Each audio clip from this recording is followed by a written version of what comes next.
Councillors, please stand. Almighty God, we, the representatives of the citizens of the City of Brisbane, are assembled here to strive and care for the welfare of our city and all its people. Lord, we ask that you guide us in the decisions we make today. Amen. We acknowledge the traditional custodians of the land on which we meet and pay our respect to elders past and present. Please be seated.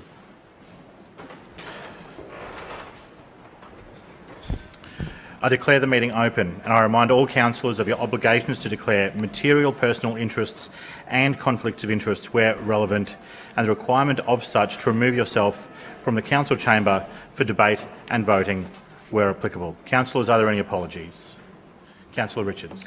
Mr Chair, I advise that Councillor Adams will be absent today, and I move that she be granted a leave of absence from the meeting. Seconded. It's been moved by Councillor Richards, seconded by Councillor Marx, that Councillor Adams be granted a leave of absence from today's meeting. All those in favour say aye. Aye. To the contrary, no. The ayes have it. Further apologies? There being none. Confirmation of minutes, please. Mr Chair, I move that the minutes of the 4,600th meeting held on Tuesday the 20th of August 2019 be received, taken as read and confirmed. Seconded. It's been moved by Councillor Richards, seconded by Councillor Marx, that the minutes of the 4,600th meeting of Council held on the 20th of August 2019 be received, taken as read and confirmed. All those in favour say aye. Aye. To the contrary, no. The ayes have it. Councillors, we have some public participants today, and I'd like to call on the Honourable Robert Gibbs, who will address the chamber on extending the hours of operation for the community restaurant Osteria Epoca.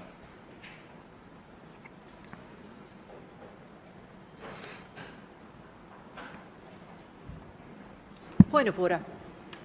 Point of order to you, Councillor Johnston. Mr Chairman, I just seek your guidance on this matter as it's before the courts, whether it is a suitable subject for discussion in the chamber. So which subject's that? The extension of trading hours at Osteria Epoca. I am unaware of that matter. I am not aware that this matter is before the courts. All right. Excuse me a moment.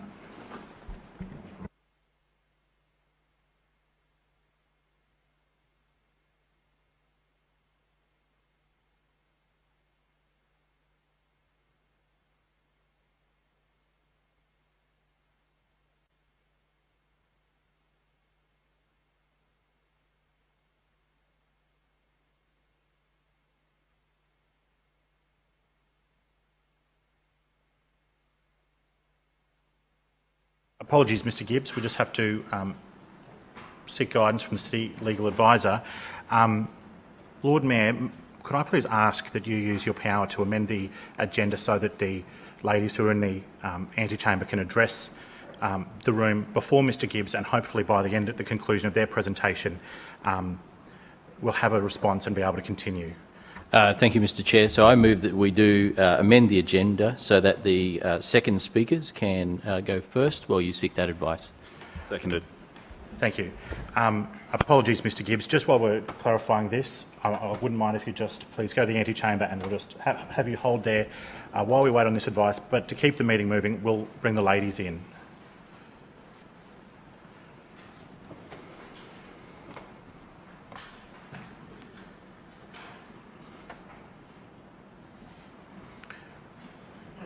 Councillors, as you've just witnessed, we will be amending the agenda ever so slightly to bring in the second public speakers at this time.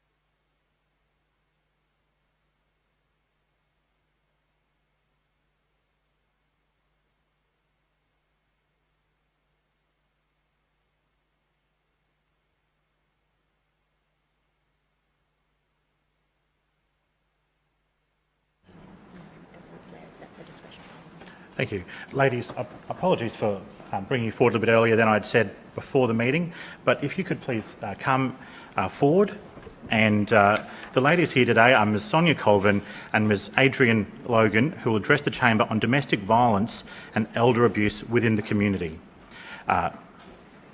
Ladies, it's up to you, your preference, whether you sit or stand for your presentation, and you'll have 5 minutes, which commences when you begin your presentation. Please proceed. Good afternoon, Mr Chair, Lord Mayor and councillors. My name is Sonia Colvin and I'm the founder of Hairdressers with Hearts Limited. And with me is Adrienne Logan, board member and director. Hairdressers with Hearts is a not-for-profit organisation that takes a proactive approach against domestic and family violence and elder abuse by harnessing the intimate and trusted relationship between Australia's 55,000 plus hairdressers and their clients. Hairdressers and barbers are frontline in the community, reaching people on a grassroots level, having intimate conversations with clients walking through their doors on a regular basis. Hairdressers with Hearts has the capacity to cross cultural and socio-economic barriers because hairdressers are a part of all communities. In my salon alone, I have personally helped 131 of my clients get the right help. If you times that by Australia's 55,000 plus Australian hairdressers, you have potentially 7,205,000 Australians receiving the right help and the right advice at the right time. The vision for Hairdressers with Hearts is simple: to provide all Australian hairdressers and barbers with the HWH No More Silence training so they are empowered to help their clients, and to provide appropriate resources and brochures in small, inexpensive plastic stands in every salon and barber shop in Australia. During 2018, a total of 69 women and 21 children died as a result of domestic and family violence. As of today, 27 August, we have 32 women, 9 children and 13 men killed. Sadly, the 2019 statistics will continue to grow, which is why Hairdressers with Hearts is looking to expand its activities to help in combating these unnecessary deaths in our community. Imagine how pleased we were to hear that the BCC also has a heart and is currently developing a strategy to join this fight against domestic and family violence. An opportunity for the BCC and Hairdressers with Hearts to partner is obvious, and we have already had some discussions with Councillor Cara Cook and participated in DV awareness events in Brisbane. Over in America, Chicago Says No More is a local anti-domestic violence campaign that seeks to create awareness of the prevalence of domestic violence and sexual assault. Last year, the organisation worked with Illinois authorities to sponsor a bill that requires salon professionals in Illinois to receive training in recognising victims of domestic violence. The bill was signed into law 12 August 2016 and went into effect January 2019, with Illinois now having over 88,000 hairdressers who have completed their training. Since that time, 16 other American states have now implemented similar programs. The idea is easily adaptable to Australia, starting right here in Brisbane. Currently, all apprentice hairdressers in Australia undertake a Certificate 3 in hairdressing to obtain a certificate of competency to practice legally in the hairdressing industry. The inclusion of a subject such as Listen Support Connect, as used in the USA, or its equivalent, such as the Hairdressers with Hearts No More Silence training, would provide salon professionals with the relevant resources and knowledge on how best to provide information to victims of domestic and family violence and elder abuse. Existing resources provided by local government authorities like the Brisbane City Council, such as training venues and financial funding and support, are also needed to hire trainers and provide support and resources to run these sessions. In addition, existing state licensing requirements for hairdressers could be easily amended to include a requirement for domestic and family violence and elder abuse training to be undertaken as part of a skills maintenance program. Brisbane City Council could support this initiative as the licensing authority for hairdressers and barbers in Brisbane and the largest council in Queensland, and set an example for other councils to follow. Full details of our proposal, which could be adopted by Council as part of their DV strategy, are contained in our discussion paper, which I now table at this meeting so that further consideration can be given to these ideas.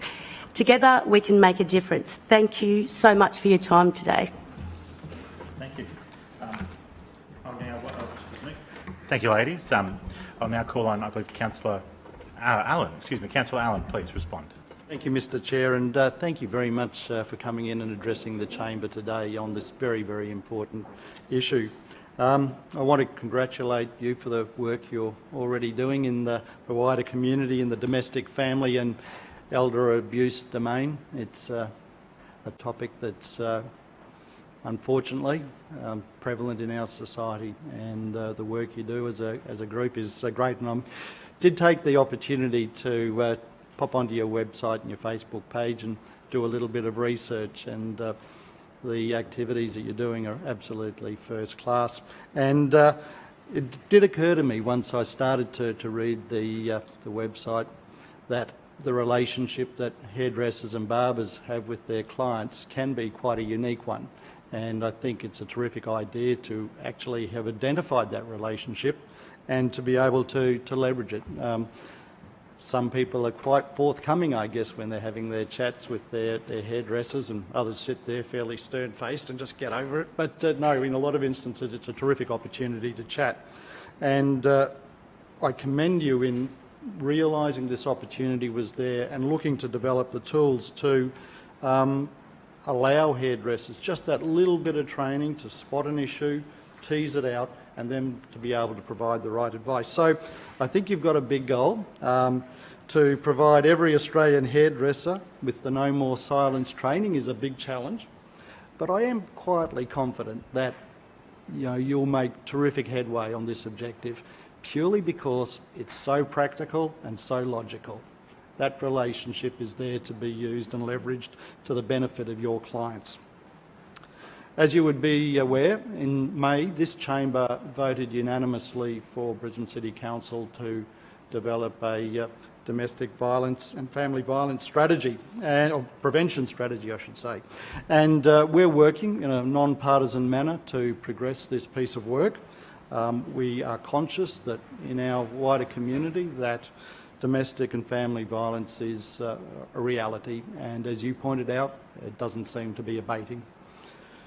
So as an important first step in our strategy development, we are undertaking sort of research. We're having a look at what other local governments are doing, what other state governments are doing, great insights on what's happening globally, but also working with community groups such as yourselves, just to get ourselves up the learning curve and be able to use that knowledge to develop a strategy that's practical.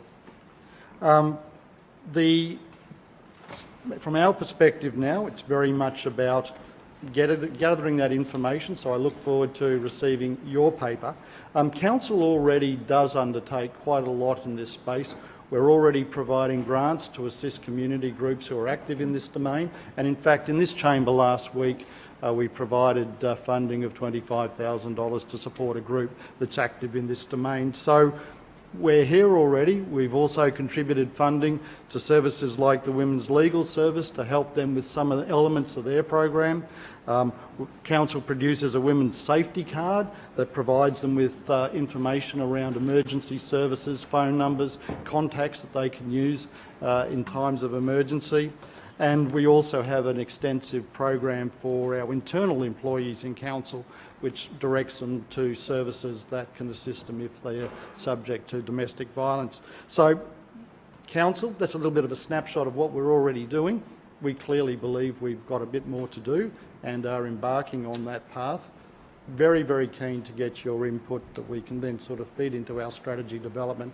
And truly thank you for your time today. Thank you. Very much. Councillor, thank you, ladies. Thank you for coming in today, and thank you for your work.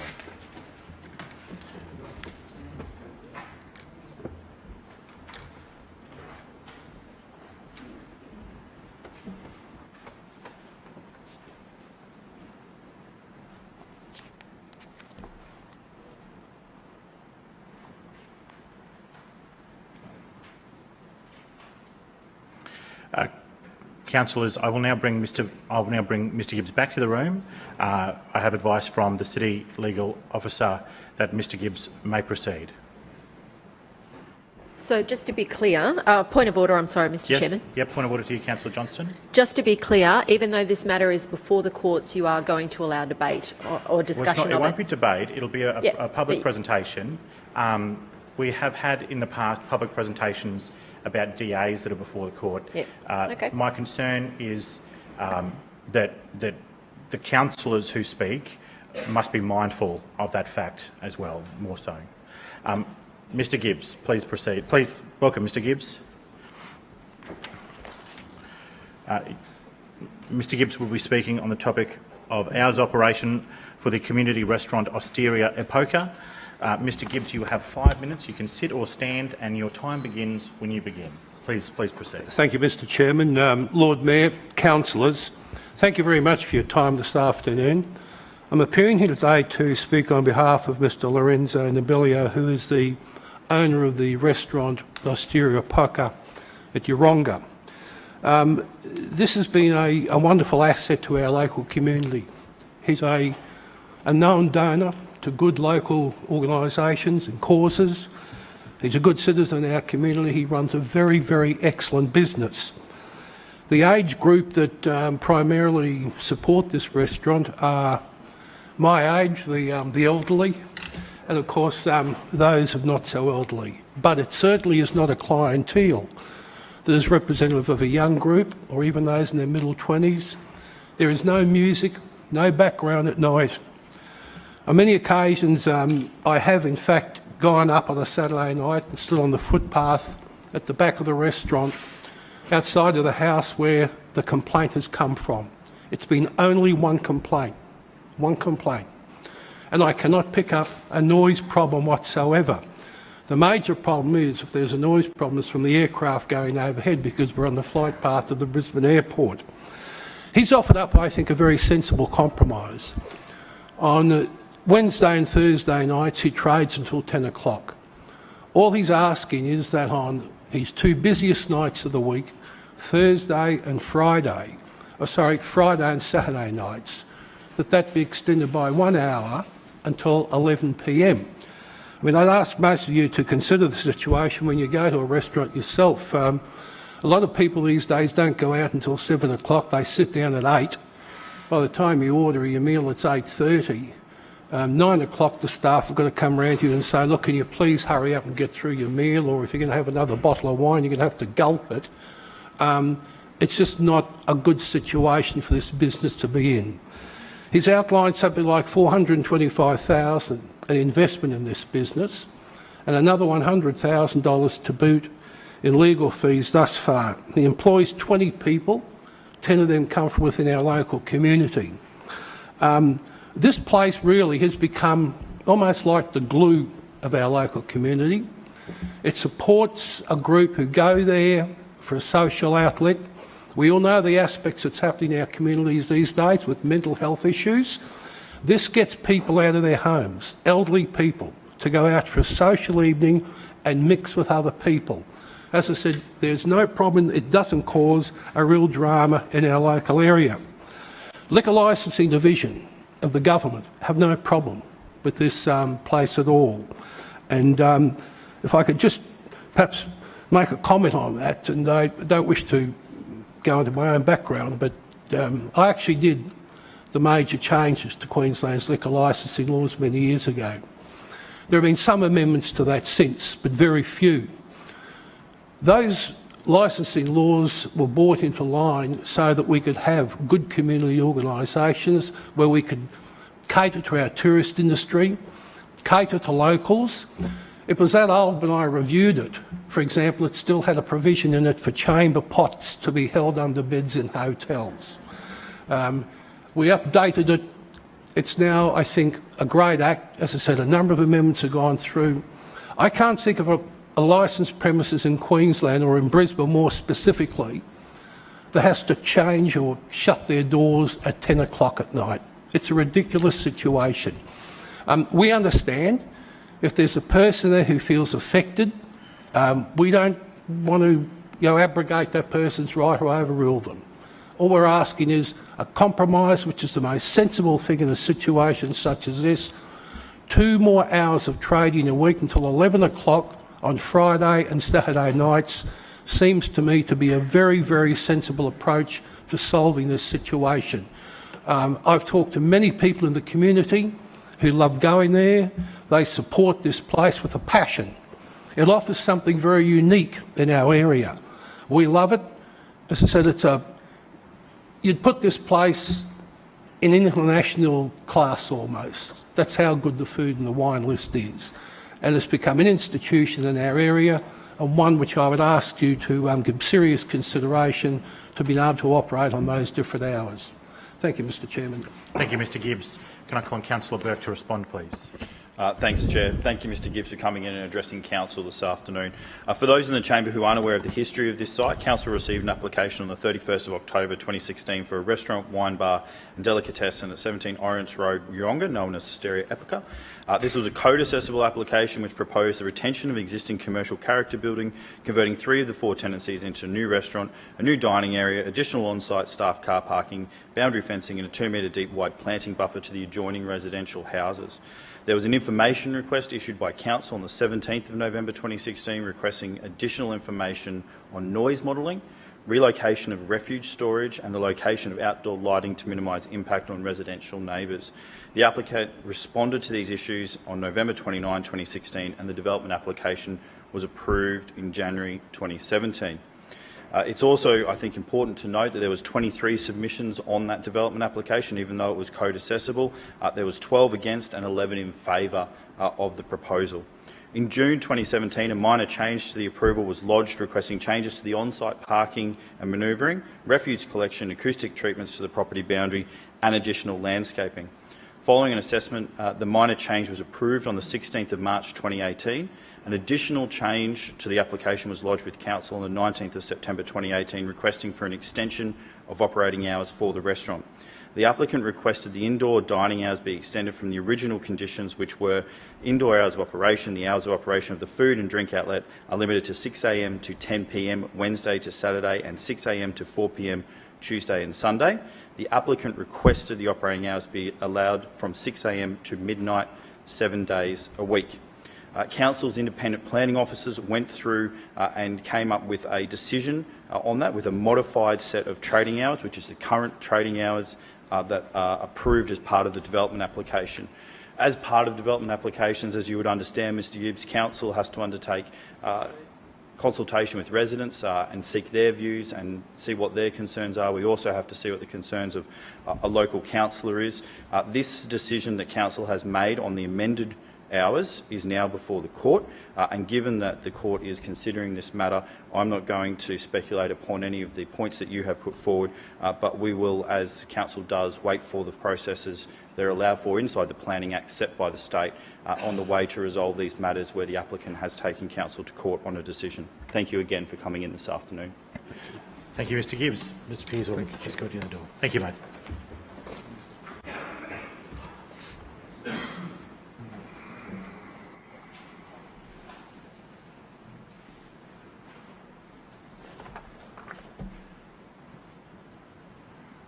Councillors, I draw to your attention question time on the agenda. Are there any questions of the Lord Mayor or a chair of any committees? Councillor Marx. Thank you, Chair. My question is to the Chair of the Community Arts and Lifestyles Committee, Councillor Maddock. Councillor Maddock, this past week, this administration announced we are stepping up our response to homelessness and rough sleeping in Brisbane with a $3 million grant over 3 years. Can you outline what this will mean for our most vulnerable residents, please? Councillor Maddock. Thank you, Mr Chair, and I thank Councillor Marx for the question and the opportunity to speak on this very important issue for our city. I'd like to begin by obviously acknowledging the decision by the Lord Mayor last Friday to make this announcement of this brand new grant, which we're calling Pathways Out of Homelessness, to continue to address this important issue. This grant, Mr Chair, is a unique opportunity for Council to continue its strong relationship with various providers to find those innovative solutions to address the issue of homelessness and to help the people that really need it. We have in this chamber, Mr Chairman, spoken at great length on this issue over time. We have heard from councillors in opposition of their ideas in this space, and that council should be a one-stop shop for everything, and that the state and federal governments should not meet their obligations, particularly in the areas of housing, which could be further from the truth, Mr Chairman. Mr Chair, other levels of government have a key role to play in the area of addressing homelessness. Housing is one of those, and so the state government has a key responsibility to meet the growing needs of a community in that regard.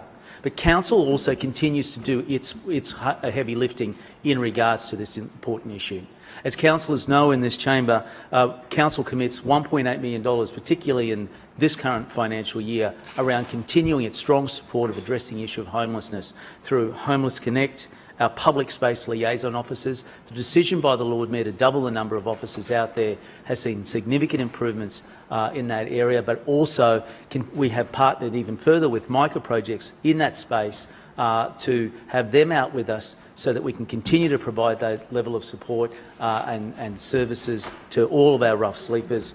Our strong commitment to the Red Cross Night Cafe and the important work that they do dealing with children aged between 12 to teenagers and to young adults at the age of 25, and making sure that our Community Housing Partnership project continues strongly in that ability to provide housing for at-risk and homeless people. What this grant does is continue to add on top of that, Mr Chair. This grant is about those direct services that will assist people out of homelessness. There are so many innovative projects out there and groups who are doing important work, not only in the space of providing housing, but also in the areas of mental health, at employment services, to upskill people in their various ways, to be able to give them that hand up and to provide them with the resilience they need to get their lives back in order. This grant will deliver that. $3 million over 3 years. This is a significant investment by this Lord Mayor and this administration into addressing that issue. When other councils across Australia are calling on other levels of government to stand up and take their place, this Lord Mayor is taking action directly. This kind of grant is exactly what we need in this city, and it is a leading example across this nation of the hands-on effective opportunities that are available to address homelessness.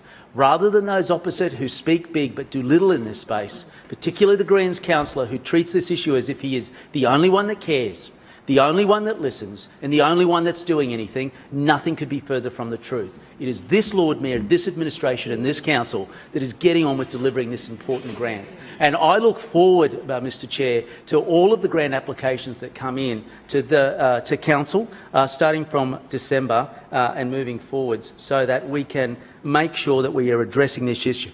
So the grants themselves open in September. They will close on the 9th of, they open on the 30th of September. They will close on the 9th of December, and then the monies will be out in December to be able to address those issues. And we will see really innovative ideas coming from different organisations within the community to help those who cannot help themselves. Homelessness is a key issue across our city. We all have a heart in able to address it. We all care about our fellow residents in order to address this issue. But this administration, as it always does, it's not just about the talking, it's about the doing. And that's what this grant will do, Mr Chair.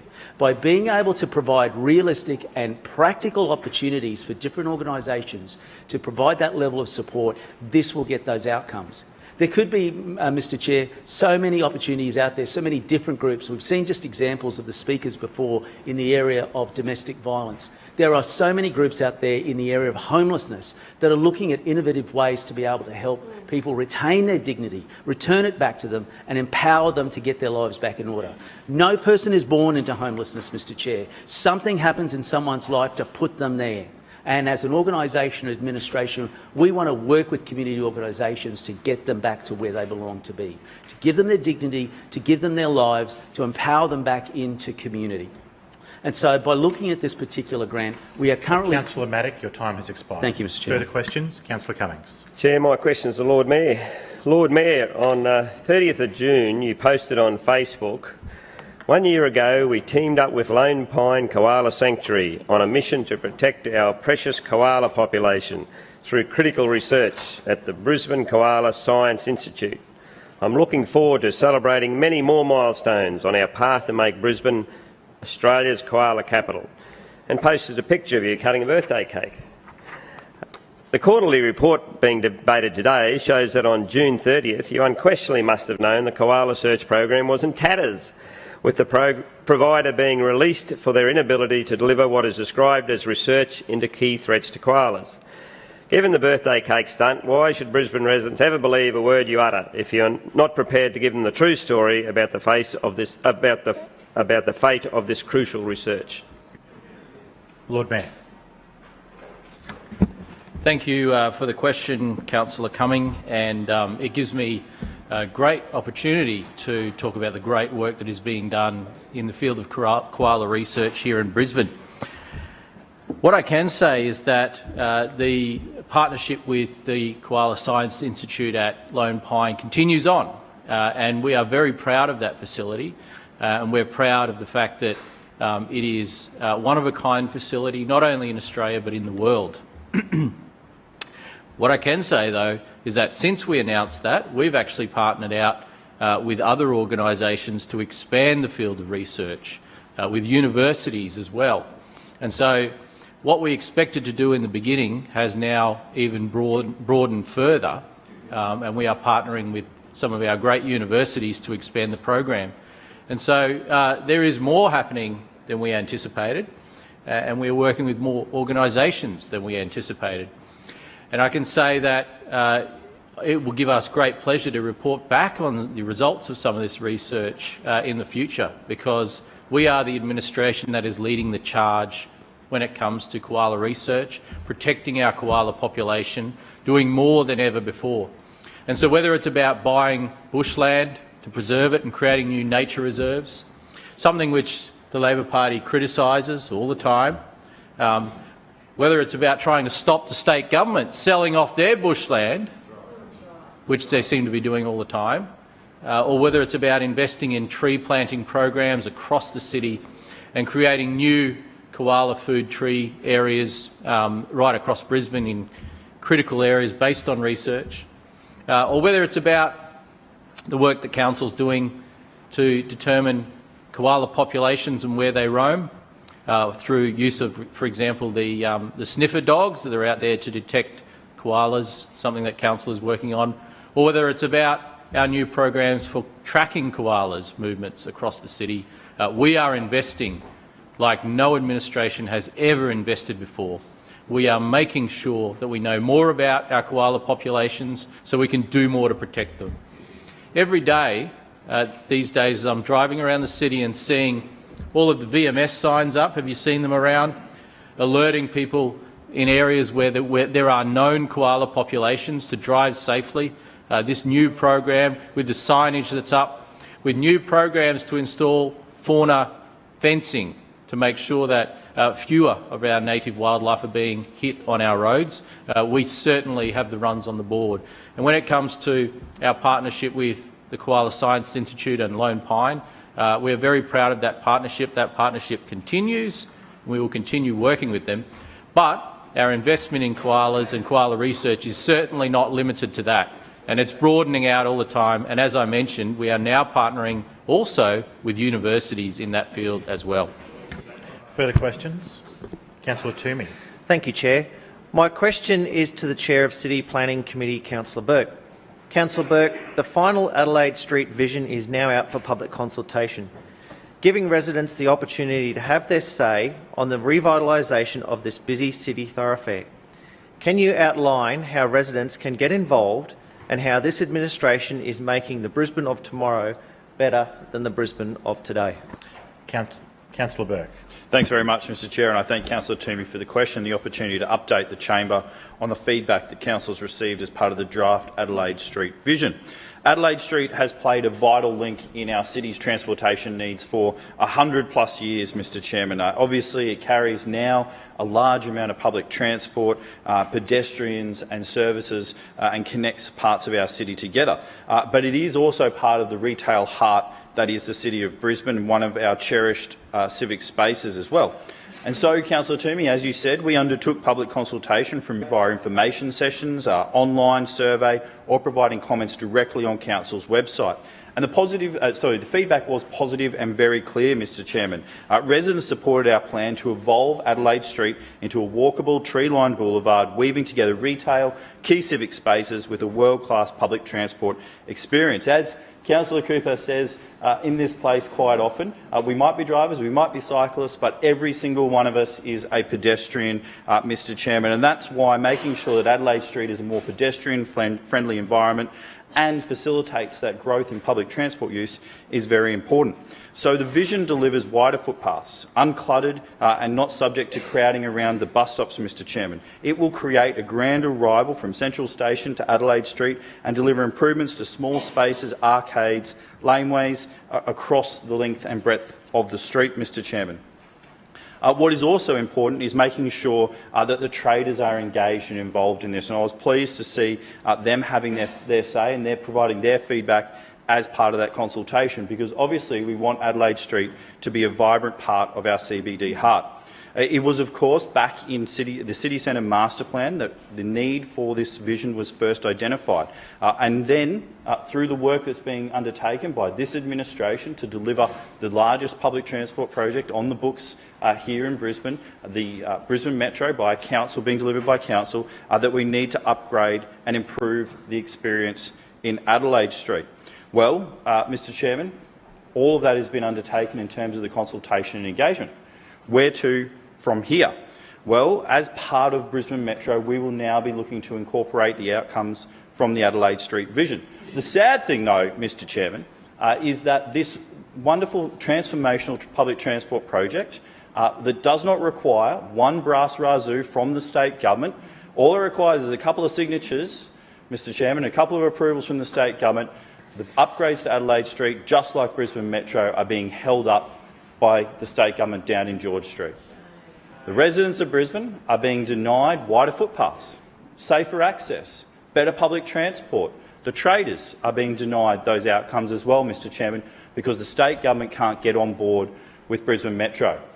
The federal government's on board, this council's on board, we've put our money where our mouth is, the federal government's put its money where its mouth is. We're committed to investing in public transport and getting better outcomes for residents in the city to get them home quicker and safer and provide transport options, Mr Chairman, but unfortunately it's the state government that is standing in the way of making Adelaide Street into a fantastic space. And our commitment to improve Adelaide Street is not just about delivering in the CBD. We also have our village precinct projects, which are upgrading and improving suburban shopping centres right across this city, Mr Chairman. But it's vital that we make sure Adelaide Street continues to play that important transport role in our city. It's vital that we make it a pedestrian-friendly space. We've already taken steps, Mr Chairman, through MoveSafe, where Councillor Cooper has delivered a cross-block crossing as part of the MoveSafe project, but there needs to be more done. We need to widen footpaths. We need to look at those pedestrian areas around traffic signals. We need to do better plantings, create a more friendly environment to support business in the CBD, Mr Chairman, and to support public transport and that transformational project which is Brisbane Metro, which is coming to this city and will be delivered by this administration, Mr Chairman. Because we're the side of the chamber that's committed to actually improving the outcomes and the life of residents in the city of Brisbane, not just playing politics like those opposite. We're the side of the chamber and the party that wants to improve public transport, Mr Chairman, not play political games like those down in George Street when it comes to major projects like Brisbane Metro. And so I look forward to continuing to progress the Adelaide Street vision and making sure that we implement each and every outcome of it to get a better outcome, not just for the businesses, but for all of the residents of Brisbane who use public transport or come into the city and enjoy the fantastic offerings that our CBD has. Further questions? Councillor Cumming. Thank you, Chair. My question is the Lord Mayor. Point of order. Point of order. Councillor Johnston. Yes, I'm just checking. I believe I am due for a question. I believe you'll get a question today, yeah. Councillor Cumming. Well, point of order, Mr Chairman. Yeah. There's now been, there were 1, 2, 3, 4 questions from the ALP on the 20th, and there's been a 5th. I believe it is in the ratio. It is my turn. Thank you. Councillor Cumming, please proceed. Thank you, Given that you are not applying the rules in the way in which the meeting's local law procedure indicates should be, I move dissent in your ruling. Seconded. Dissent in my ruling has been moved by Councillor Johnston and Councillor Sri. All those in favour say aye. Aye. The contrary, no. No. The noes have it. Division. Division called by Councillor Johnston and nobody else. Councillor Cumming, please proceed with your question. Thank you, Point Chair. of order, Mr Chair. Point of order, Councillor Sri.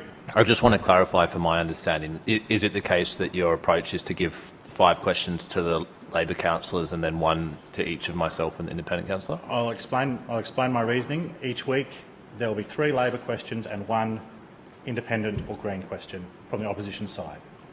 Right. So it's typically 9 questions, 5 and 4, 3 and 1, right? So that represents a bit of a departure from the previous established practice in this chamber? I don't think it does. It does. It used to Well, I be don't 5 agree. and then 1. I don't agree, and I've provided my reasoning.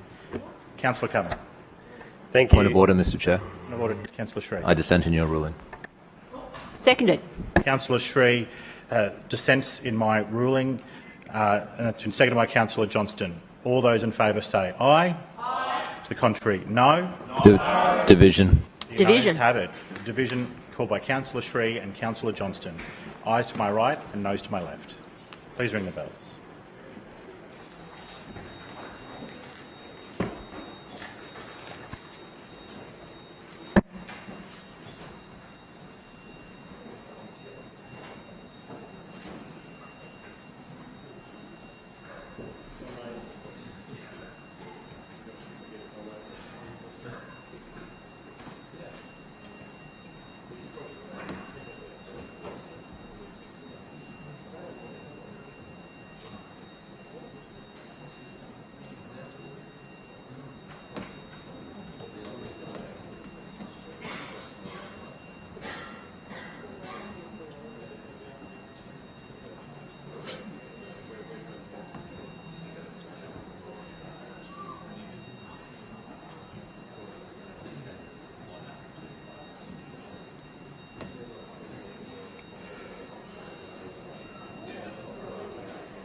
Attendants, please close the gates.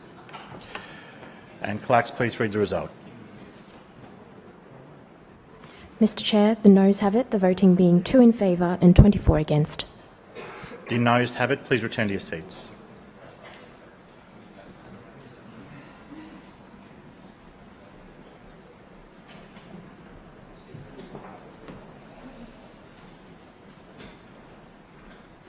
Point of order, Mr Chair.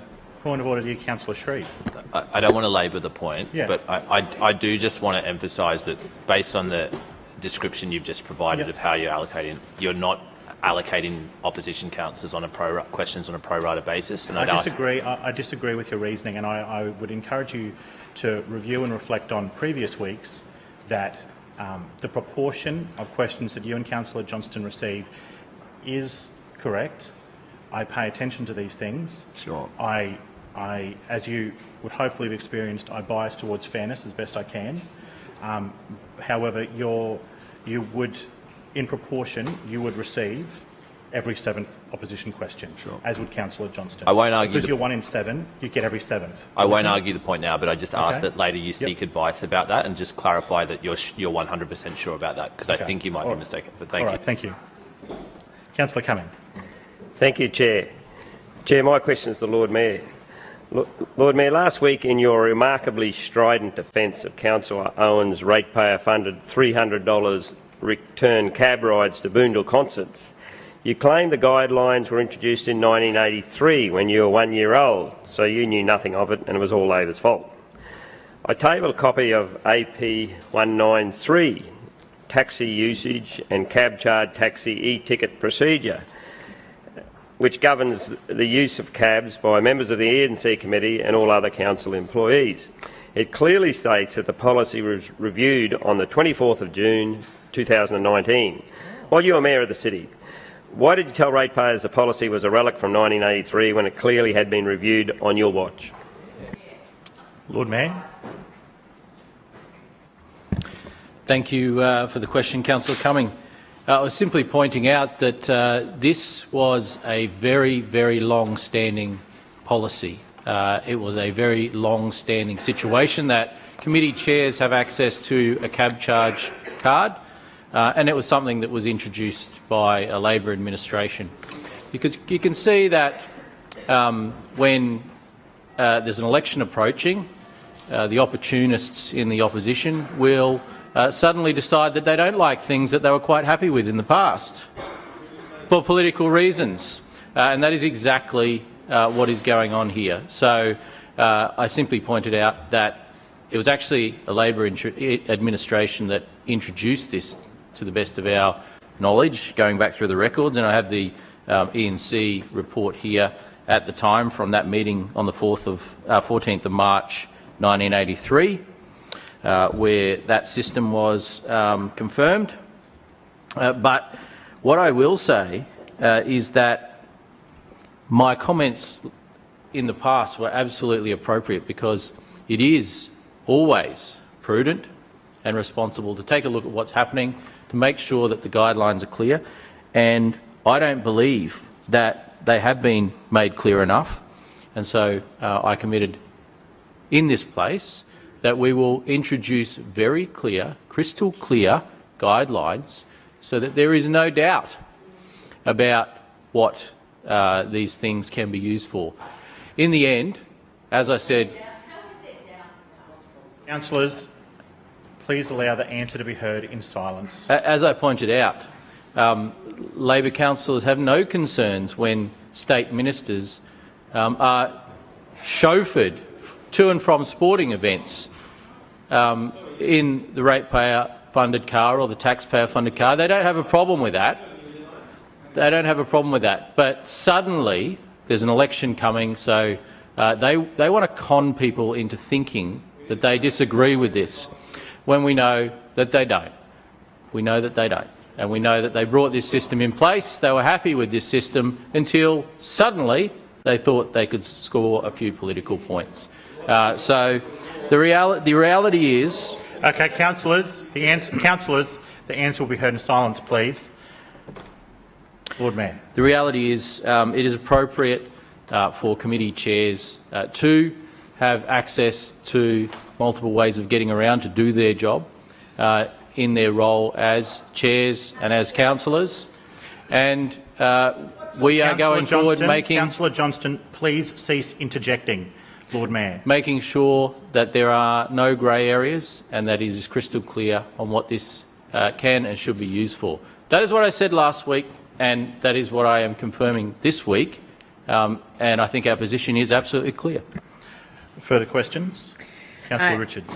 Yes, Mr Chair. My question is to the Chair of the Environment, Parks and Sustainability Committee, Councillor Hammond. Councillor Hammond, Council is undertaking consultation on the revitalisation of 11 parks and reserves across Brisbane.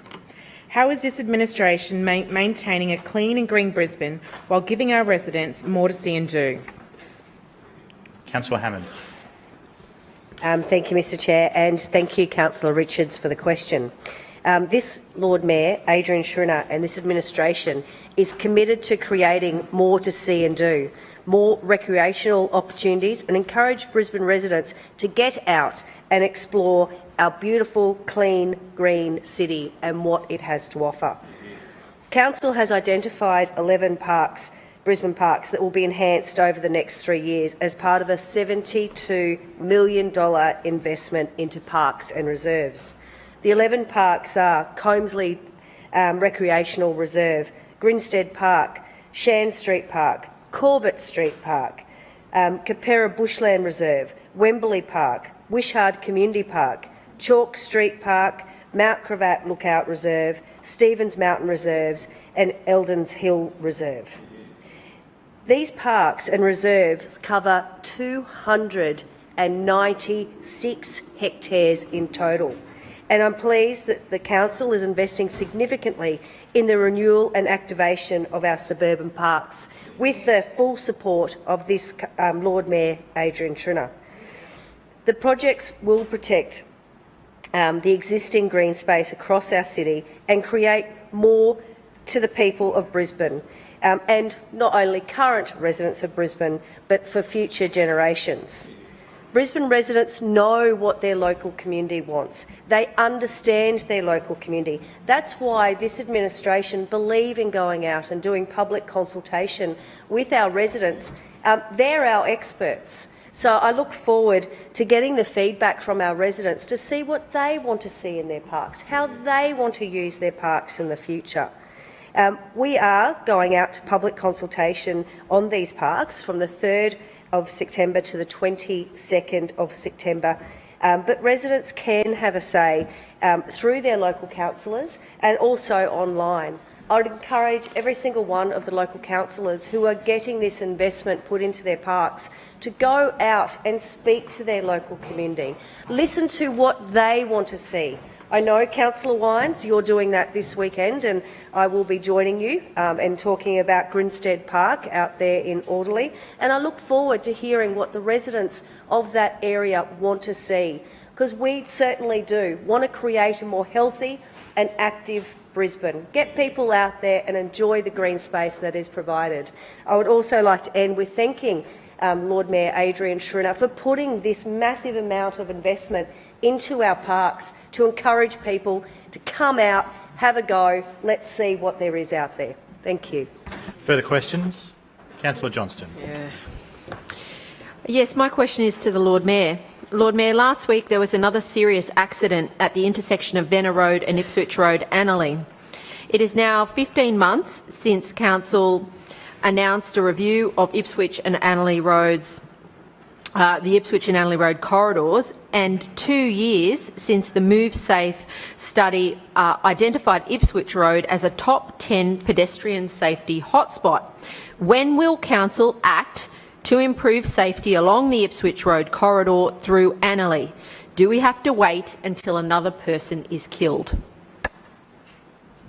Lord Mayor.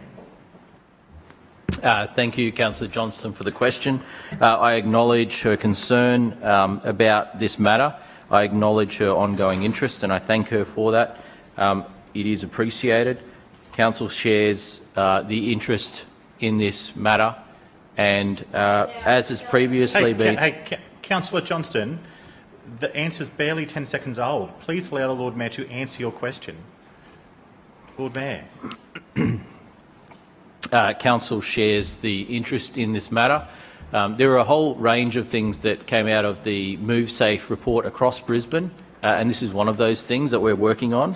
And Council is currently we're currently finalising the report into the Ipswich Road corridor, and that includes the matter that Councillor Johnston has raised. So as soon as we do have further information, we'll be keen to get it out there and make sure that Councillor Johnston is aware of actions that are being proposed, and certainly we're looking at various issues when it comes to safety in the area, and we are committed to improving safety on our road network in various ways. So thank you, Councillor Johnston, for the question.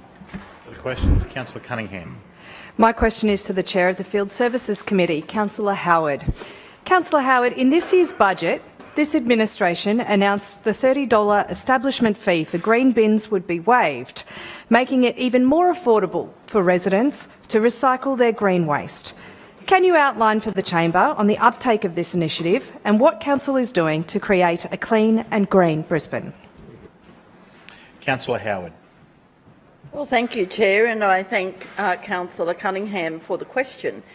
This administration is proud to lead Australia's most sustainable city. Under the leadership of Team Schrinner, our city has achieved a lot to create a clean and green city for future generations.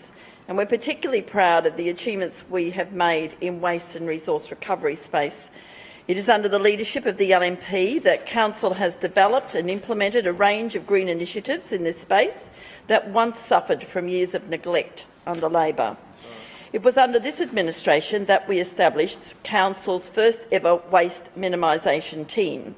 We launched Council's first ever Love Food Hate Waste program and implemented this city's first ever community composting hubs program, with more than 20 hubs now in place across the city. These are just a few examples of the incredible work we have done in this space together with our passionate residents.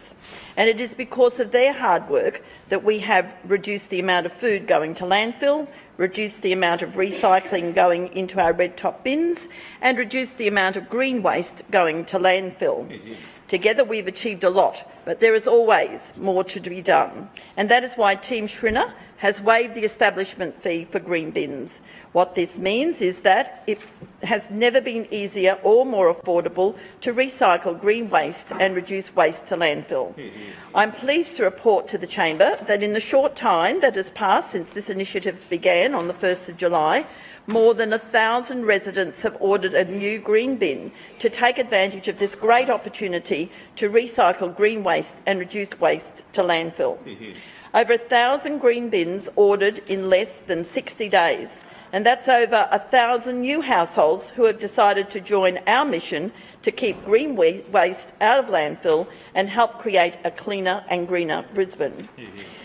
To give you an idea of the significance of this initiative, for the whole months of July and August combined last year, we had received 474 orders for green bins. Since Team Schrinner has waived the establishment fee for green bins, we have seen the number of orders more than double compared to the same time last year. I would like to thank the approximately 100,000 residents who have registered for Council's green waste recycling service to date. By recycling your green waste, you are making a great contribution to creating a cleaner and greener Brisbane now and for the future generations to come. As this chamber is well aware, food waste is another significant problem faced by our city, with unused food alarmingly making up more than a quarter of the average Brisbane rubbish bin. We have all heard firsthand about the impressive work that OzHarvest does, with the wonderful opportunity we had earlier this year when Amy Cobb came into this chamber and spoke to us all about the important work of this incredible charity. Amy spoke passionately about just how important it is to stop food waste at the beginning, not the end of the cycle, and I share her belief that Brisbane as a city could be the world's leading city for fighting food waste. Council has been working hard with the passionate residents of Brisbane to do just that, by preventing food going to waste in the first place with our Love Food Hate Waste program and initiatives like the 6-week Food Waste Challenge. Whilst the ultimate goal is to make sure that we aren't generating any food waste to begin with, the reality is that right now we know that right across the city, perfectly good unused food goes to waste all the time. OzHarvest is a fantastic organisation that works tirelessly to reduce some of this unnecessary waste by collecting unused food from businesses and using it to provide food relief for those who are disadvantaged in our community rather than it going to landfill. Over the past 5 years, OzHarvest has delivered more than 5.6 million meals to vulnerable people and diverted almost 2 million kilograms of food from landfill nationally. I encourage residents to consider, how can you reduce your own food waste to create a cleaner and greener city while saving money at the same time? Households throw away approximately 80,000 tonnes of food waste every year in Brisbane, but this huge figure could be drastically reduced by adopting simple behaviour changes at home. Planning and shopping more carefully will not only help you to keep our city clean and green, but it could help you save up to $3,800 per year. If we all work together to make simple changes, we can help the work of organisations like OzHarvest to go even further and put an end to food waste. And so, Chair, Councillor Howard, your time has Thank expired. you. Councillor Cummings. Thank you, Chair. My question to the Lord Mayor. Lord Mayor, I refer to Council Policy AP 193, Taxi Usage and Cab Charge Taxi E-Ticket Procedure, which states, taxi travel for personal or private purposes is the responsibility of employees, and other than described above, taxi travel should not be used other than at the expense of the employee. Councillor Owen's trips to concerts by Cher and Keith Urban were clearly for personal use. What steps have you taken to make Councillor Owen repay the money as per policy AP 193 which was reviewed by this council on 24th of June 2019 while you are the Mayor of this city? Lord Mayor. Thank you, Councillor Cumming. Unfortunately, the premise of your question is incorrect. The policy you referred to, and I have a copy of it here, relates to various parts of council, primarily to senior executives, council employees and others in council. It has one reference to committee members and the Chief Executive Officer in paragraph 1.1, and it says here, Establishment and Coordination Committee members and the Chief Executive Officer will continue to use their CAD charge card for all taxi cab usage in accordance with the guidelines provided to them when issued with their card. And that's all it says when it comes to the chairs and the CEO. And if Councillor Cumming would care to read from the questions on notice today, which have been provided to all councillors, he will see in answers to questions number 9, answer to question A1 and A2, it says here, Council's taxi usage procedure states that all chairs will use their cab charge credit card in accordance with the guidelines provided to them when the card is issued. The most recent guidelines relating to chairs were approved in 1983. There is no evidence to suggest that these have ever been provided to chairs when the cards were issued. As previously announced by the Lord Mayor, these guidelines are currently being updated and modelling. Please allow the answer to be heard in silence. And modelled on the state government practices. So that's the situation there. And as I made it clear, we are eliminating any doubt here. We're making it crystal clear, as we should. And so the advice I've previously given stands. But the suggestion that Councillor Cumming is making is simply not accurate. He's only selectively using information, but quoting from their own document that they've been waving around, it says here the guidelines for the usage for committee chairs are provided to them. There are no other guidelines that anyone can find other than the 1983 guidelines. That's the only one that we've been able to determine. So, as I said, we are making sure they are updated and provided appropriately. Further questions? Councillor. Point of order. Point of order to you, Councillor Cassidy. Thank you, Chair. I move so much of the suspension of so much of standing orders to allow me to move the following urgency motion. The Council requires Councillor Angela Owen to repay all personal or private taxi travel undertaken using Brisbane City Council cab charge. Seconded. I have an urgency motion moved by Councillor Cassidy and seconded by Councillor Cummings. Do you happen to have it written down? No, written here. That's all right. Look, it's pretty straightforward what you're saying. Look, you have 3 minutes to establish urgency, and please limit your comments to why this matter is urgent. Oh, yes, Chair. This is extremely urgent because the Lord Mayor was just asked a minute ago what steps he has taken to require Councillor Owen to repay ratepayer-funded cab charge trips for personal use to concerts, and he either couldn't be bothered answering or didn't want to answer because he knows that that councillor is probably completely and utterly out of control within his own team. Mr Chair, this is extraordinary. For the last few weeks, this issue has been festering away here in Council. We've seen the Lord Mayor taking no meaningful action except to say that a policy which his ENC Cabinet reviewed just 2 months ago made no changes then, and when it was finally exposed, when this rorting was finally exposed, under questioning from the opposition, he then said, oh, well, now I'm taking a leadership position because he was found out. He was found out, Mr Chair. So this is extremely urgent because now this is harming the reputation of Council. The actions of Councillor Angela Owen is harming the entire reputation of the Brisbane City Council and those hard-working staff in the Brisbane City Council who have to on occasion undertake taxi travel, but because of the rorting that we've seen in this cab charge fiasco, Mr Chair, the entire reputation of Council is being undermined. We literally have a councillor that is a walking liability for this organisation now, Mr Chair. Just, Councillor Cassidy, just again, to why it must be dealt with now at 3 o'clock this afternoon. Because the Lord Mayor just refused to act, Mr Chair. We just asked the Lord Mayor what steps he has taken to ensure that ratepayer funds, the funds that the mums and dads and pensioners and first home owners of Brisbane are paying to this council, those hundreds of thousands of ratepayers out there are working hard, paying their hard-earned to council, all for the private use of LNP councillors. And we put to the Lord Mayor just then, Mr Chair, what is he doing to rectify this? What is he doing to get that money back to the ratepayers of Brisbane? Nothing. And the silence was deafening.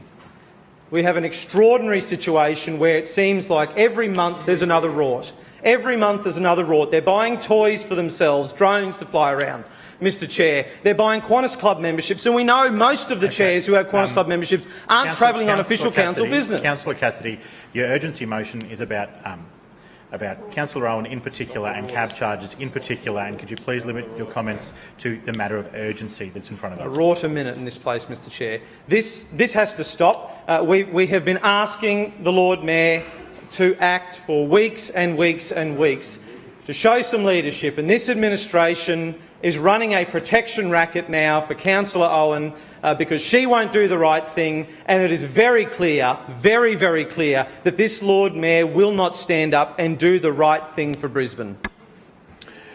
On the matter of urgency, all those councillors who feel this matter is urgent say aye. Aye. The contrary, no. No. The noes have it. Division. Division called by Councillor Cumming and Councillor Cassidy. Ayes to my right, noes to my left. Please ring the bells.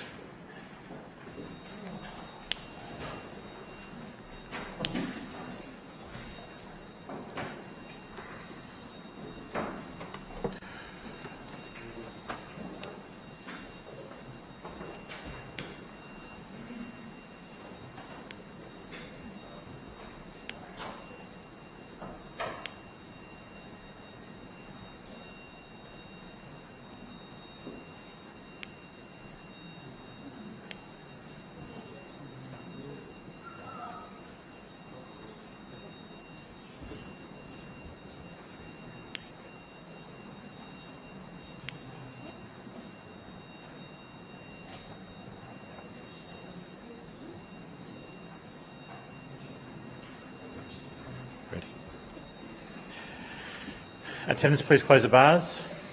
Clerks, please read the result. Mr Chair, the noes have it, the voting being 7 in favour, 18 against and 1 abstention. The noes have it. Please return to your chairs.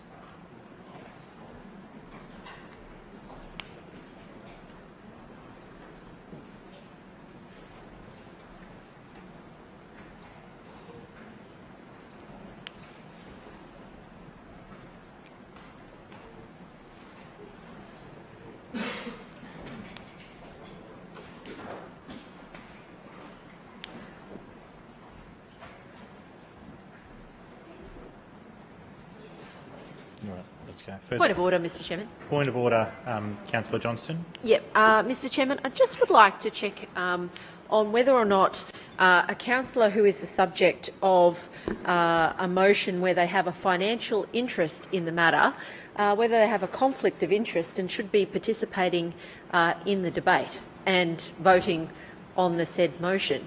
I would think that that perhaps falls foul of our material personal interest laws. I'll have to seek advice on that, but the material motion in front of us earlier wasn't the subject but rather urgency, and therefore they would be separate matters. Councillor Atwood. My question is to the Acting Chair of the Public and Active Transport and Economic and Tourism Development Committee, Councillor Davis. Councillor Davis, Council's new CityCat 22 will be in service around Brisbane City by Christmas 2019. Can you update the Chamber on this exciting addition to our CityCat fleet and how this administration is getting residents home quicker and safer? Councillor Davis. Oh, well, thank you, Chair, and thank you, Councillor Atwood, for the question. And as you would know, the Brisbane River is one of this city's greatest assets, and creating greater access to its key focus is our key focus of this administration, and we are making great progress in this space. And whether it be by canoe, tinny or public transport, we are embracing the opportunities it can provide for all residents and visitors. Importantly, the role that public transport plays on the river helps keep this city well connected. We look after a 22-kilometre stretch of the river serviced by our ferries, providing over 110,000 hours of operation each year. Point of order, Mr Chairman. Point of order, Councillor Johnston. Yes, Mr Chairman. I draw your attention to the Meetings Local Law section 33(1)(b) that during question time, questions may be put to, and I quote, the chairman of any of Council's committees in 1 sub B. Councillor Davis is not the chairman of a committee, and I believe it is in breach of the rules to allow deputies who are to answer questions. Could you please read the section again? 33(1)(b).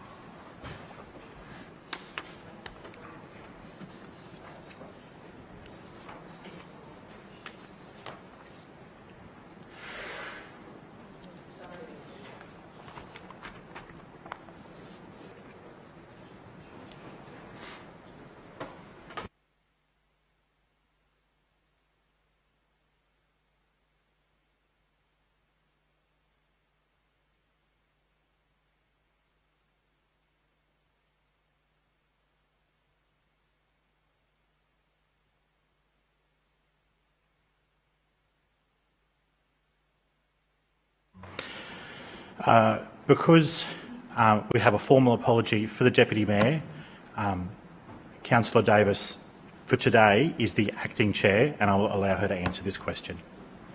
Councillor Davis. Point of order, Thank you, Chair. Mr Chairman.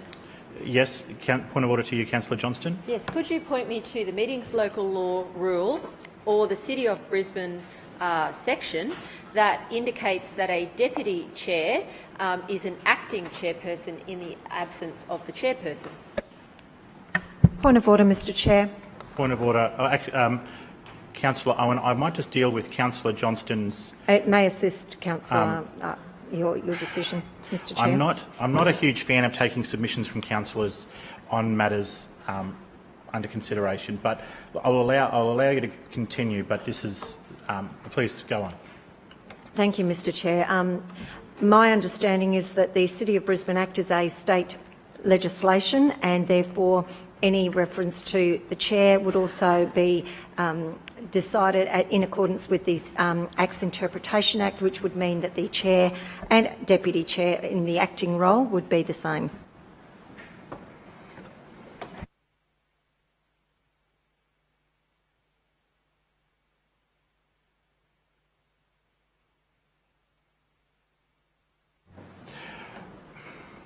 I think that in this instance, because a formal apology has been lodged on behalf of the chairman, and I wasn't present, but I suspect that Councillor Davis would have chaired the meeting this morning, therefore she is the acting chairman, and that's not established by me, that's established by the practice that's already occurred today and accepted by councillors in this place. Councillor Davis, I will ask you if you have a written response to that question. Could you start again, please? Point of order, Mr Chairman. There are rules on who can act when committee chairmen are away for the purposes of the committee, but the Meetings Local Laws with respect to questions in council are very clear. As you are not applying Meetings Local Law section 33(1)(b), I move dissent in your ruling. The dissent moved by Councillor Johnston. I see no seconder. Councillor Davis, please continue. Well, thank you, Chair. As I was saying, we look after a 22-kilometre stretch of the Brisbane River, serviced by our ferries, providing over 110,000 hours of operation each year. And we want our fleet of city cats and ferries to be slick and modern and reliable, ensuring that we are getting people home quicker and safer and with more travel options. Yeah. And that's why we're getting on with the job of delivering CityCat 22, Brisbane's newest city cat. This administration knows how to promise and deliver. We have a strong track record in doing this, and CityCat 22 is just another example of it. Construction of this new vessel has gone spectacularly well, and we want to keep providing the best assets for Brisbane. With state-of-the-art ferry terminals along the river, the city needs state-of-the-art vessels to match. The new CityCat being built is a new World City vessel, and we have gone above and beyond with the amenities contained on the Cat.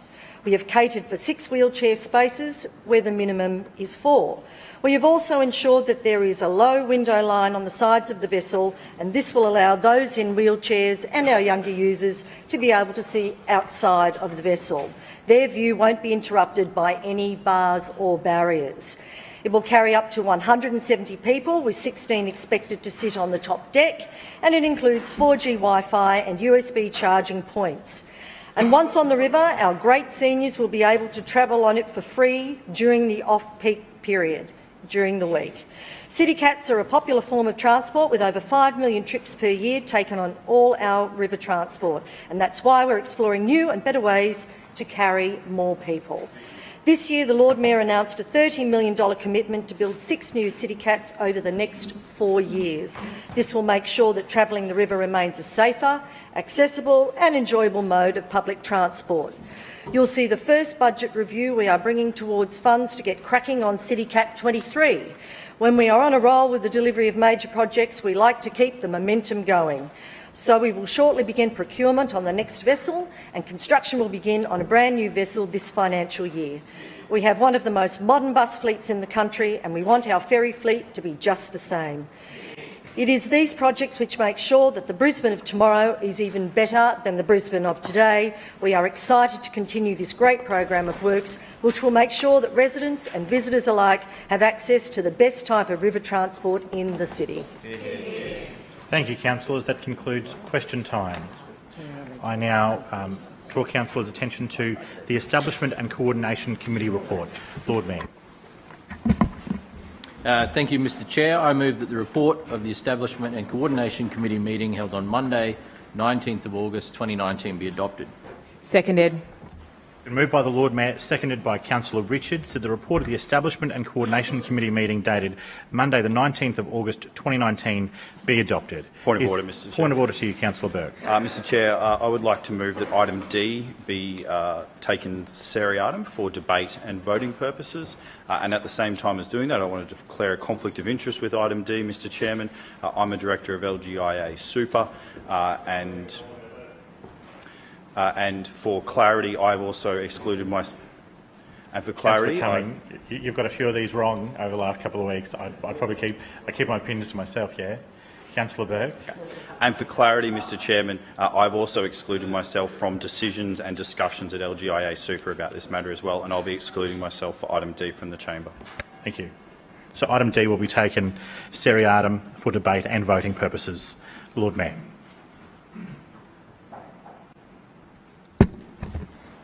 Thank you, Mr Chair.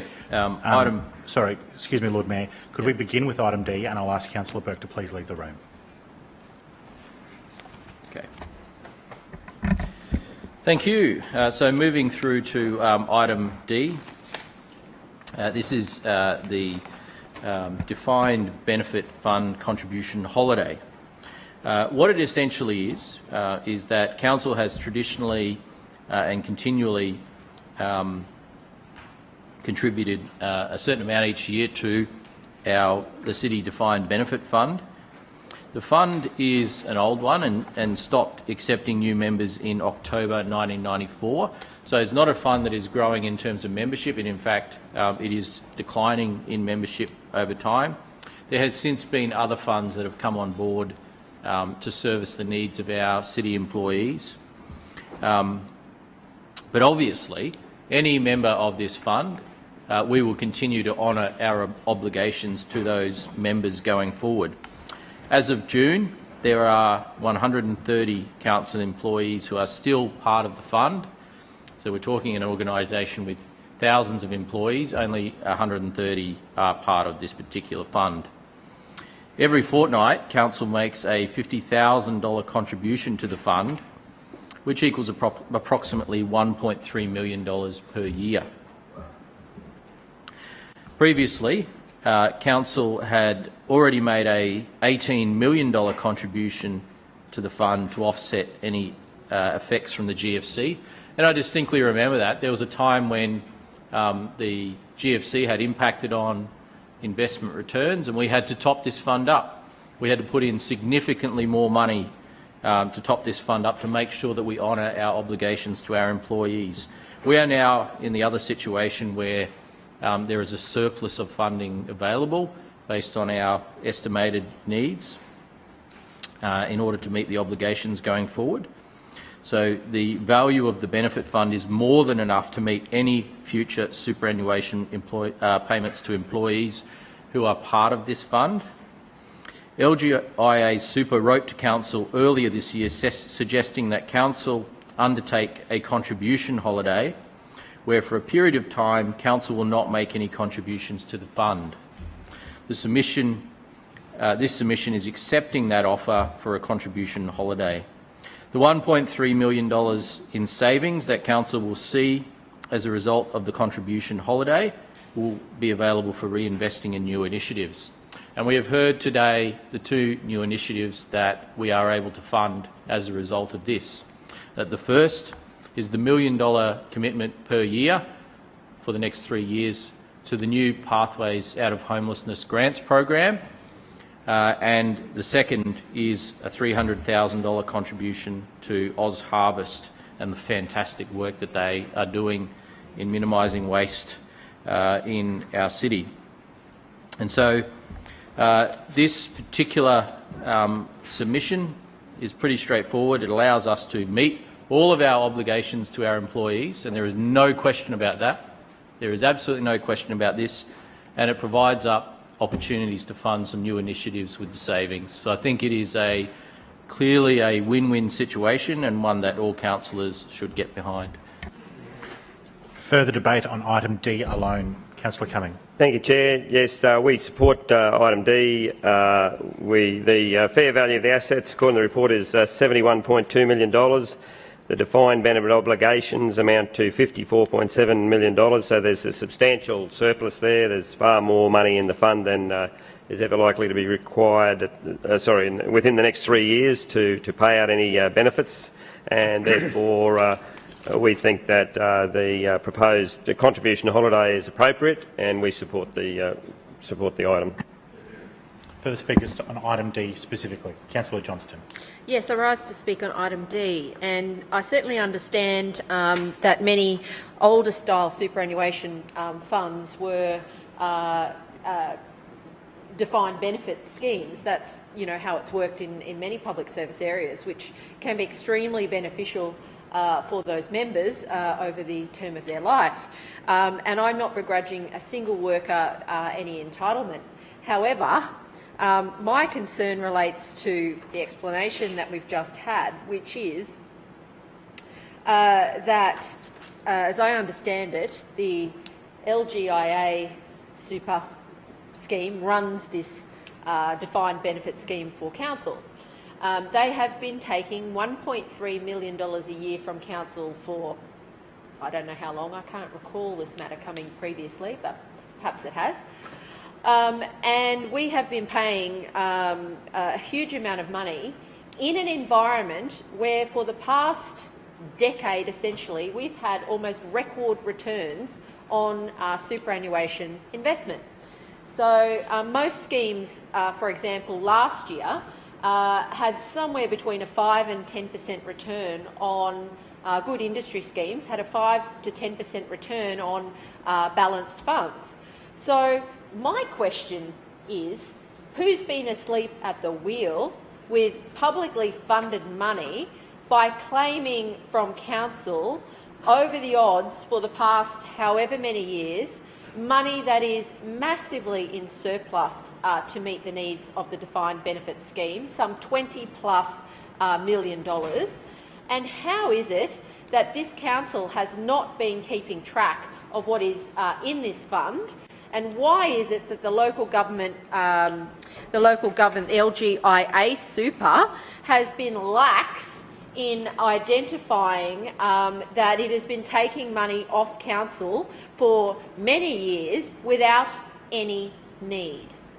Now, as we've heard, there's a huge amount of money that now sits in this defined benefit scheme, a total of $85 million.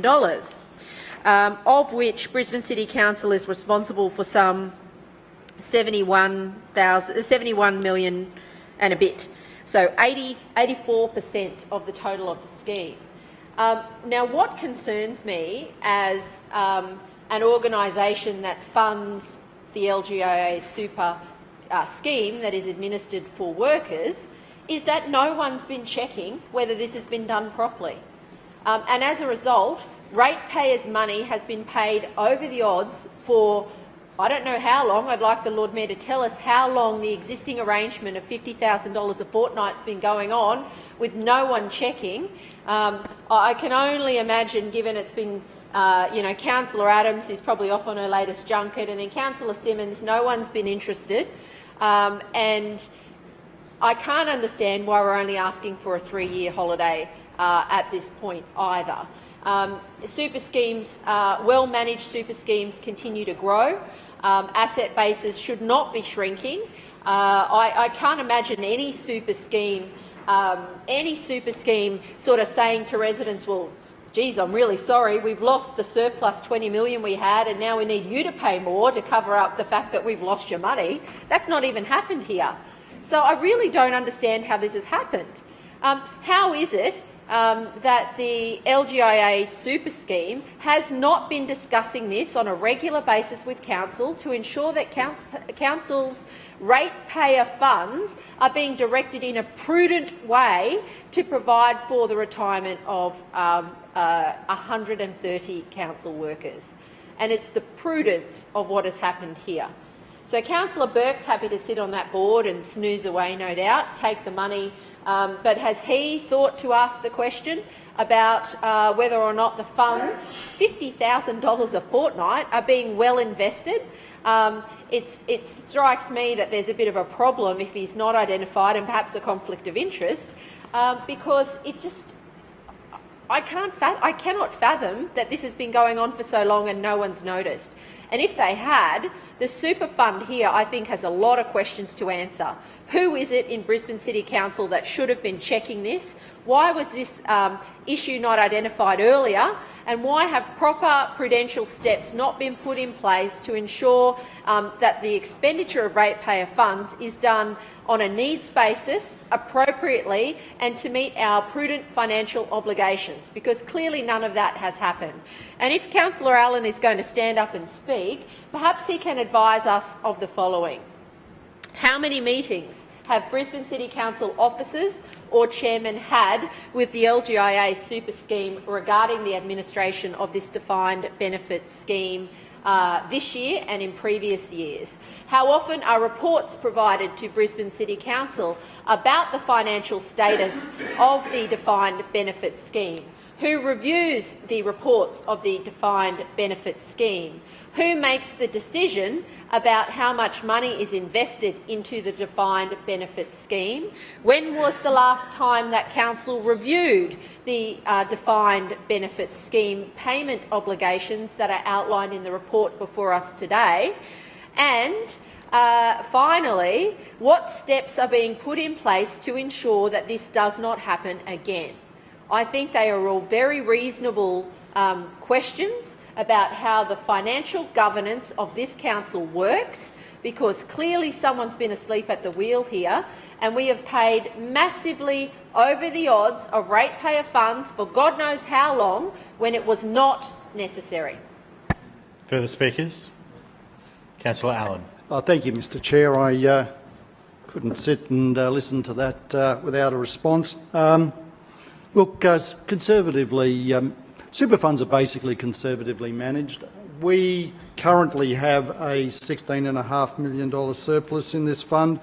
The status of the fund is reviewed regularly by LGIA Super and their actuaries. As was noted, back in after the financial crisis in the late 2000s, early 2011, Council provided an $18 million top-up to this fund. So Councillor from Tennyson, who is suddenly an investment sage but with a poor memory, doesn't appreciate that funds can, under extreme situations, have quite significant declines. And as I indicated, a while back, we topped up the fund to the tune of $18 million. So, with that backdrop, does a $16.5 million surplus seem excessive? Perhaps not, but certainly if you're taking a conservative view and you're wanting to ensure that members' benefits are protected, then a reasonably hefty surplus in that context is appropriate. Now, based on professional advice from their actuaries, LGI Super have recommended that we take a holiday. We'll take that advice. In 3 years' time, we will. In 3 years' time. Please don't interject. Councillor Allen.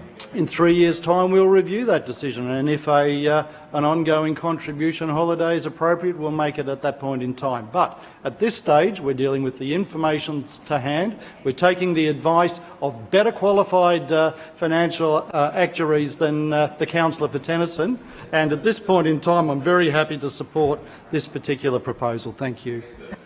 Further speakers? Lord Mayor. Just very briefly, I want to thank Councillor Cumming and the opposition for their support of this. It is a prudent and sensible thing to do, and as I said, it allows us to invest in new initiatives which will really make a positive difference. As to the other comments that were made, look, everything's a conspiracy theory. There's always a conspiracy theory.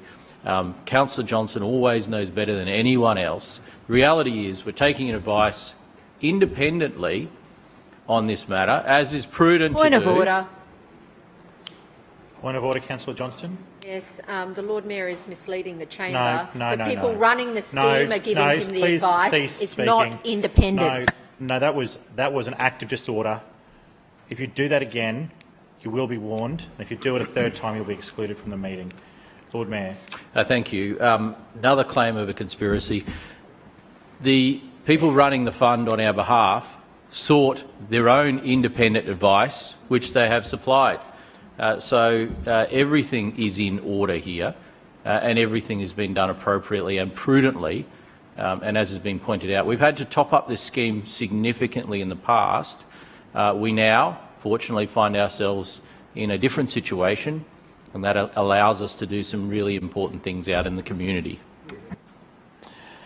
In regards to item D, we'll vote on that now so that we can return to the substance and invite Councillor Burke back. But on item D, all those in favour say aye. Aye. To the contrary, no.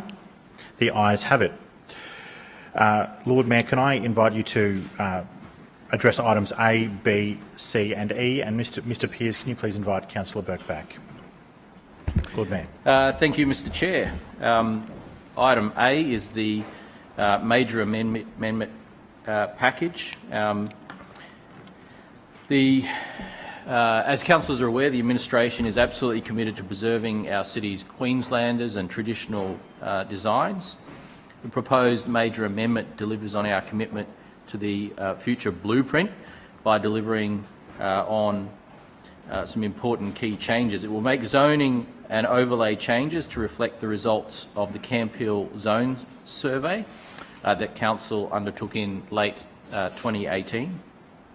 The survey found that most affected residents supporting a zoning change investigation from low-medium density residential to character or low-density residential was supported.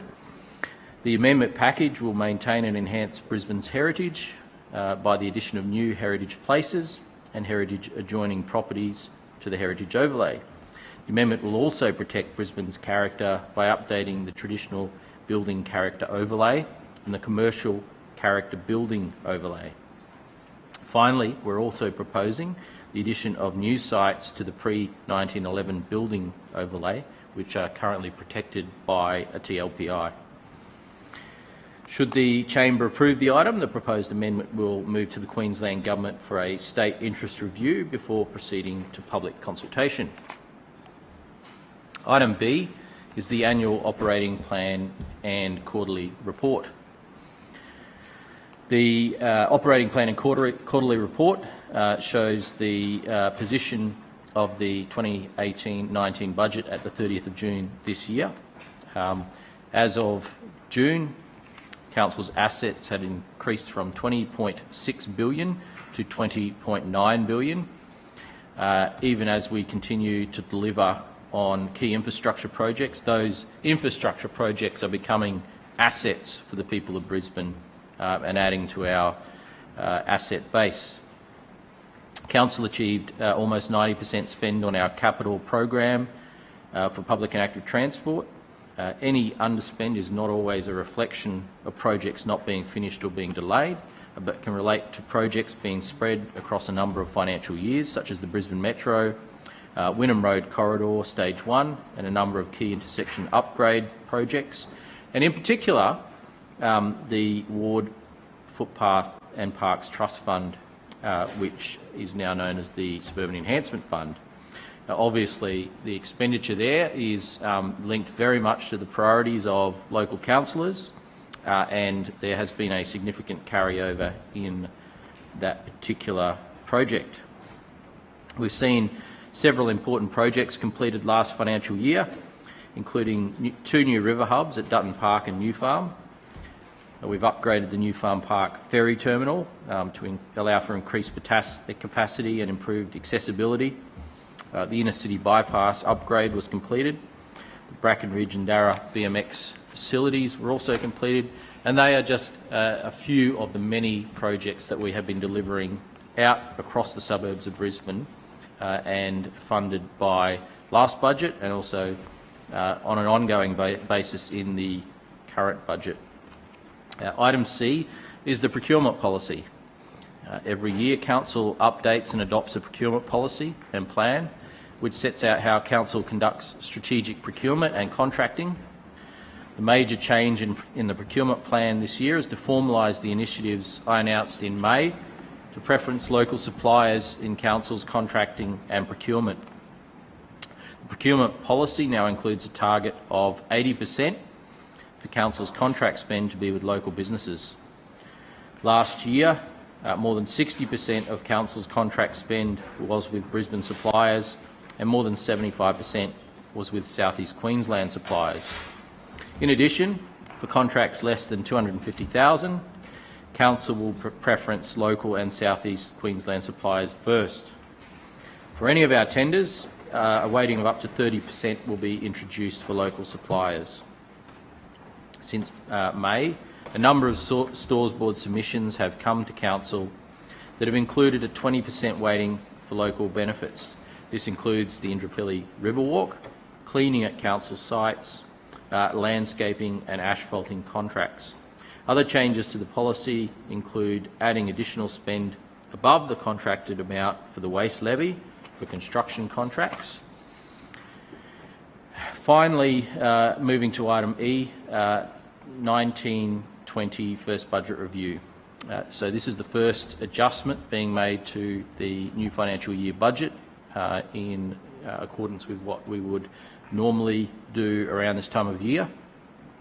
And this is largely making changes to reflect any variances reported in the quarterly reports. When a budget is created, the cost and spend in the financial year of a project has to be assumed at a particular point in time, and obviously with any budget, that's not an exact science, especially with capital projects. As the year progresses, the outflow of money or the inflow of revenues will change based on real-world conditions and project conditions. And I mentioned before the Ward Footpath Trust Fund is a perfect example of this. There are several approved jobs that have not been finalised or started by the 30th of June, so there is a significant carryover there. In other instances, a number of our projects operate over a calendar year and not a financial year, which often results in a reported carryover while the project still remains on track overall. Our successful employment programs and the Get Ready Disaster Preparedness program runs in conjunction with the state government. And as I announced last week, there's a $1 million program for the Pathways Out of Homelessness grant, and that is funded in this budget review. We're also funding the $300,000 grant towards Oz Harvest in this budget review as well, Mr. Chair. Thank you. Further speakers, Councillor Cumming. Thank you, Chair. In relation to item A, we're prepared to support these changes. I'd refer particularly to the changes to zoning in Camp Hill from low medium density to character residential, and I think that's a particular triumph for Councillor Cara Cook and her correct reading of what a majority of her residents wanted. She worked with those residents from right from the time of the by-election in Morningside and through till the vote was in successfully, and for such a new councillor, she's very in touch with her constituents. Well done, Councillor Cook, for your success in forcing this pathetic reactive LNP administration and doing what your residents wanted. Clause A contains another drop feed in adding sites to the pre-1911 building overlay. We said the whole of Brisbane should be audited to try to maximise the number of pre-1911 buildings, but the administration have steadfastly refused this reasonable request. And meanwhile, pre-1911 buildings keep getting demolished. So we support another 10 properties being added to this list, and later in the meeting there'll be another group of properties to be added as well with the special E&C, so we'll be supporting that as well. But this is a continuation of the second best behaviour, second best policy of this administration.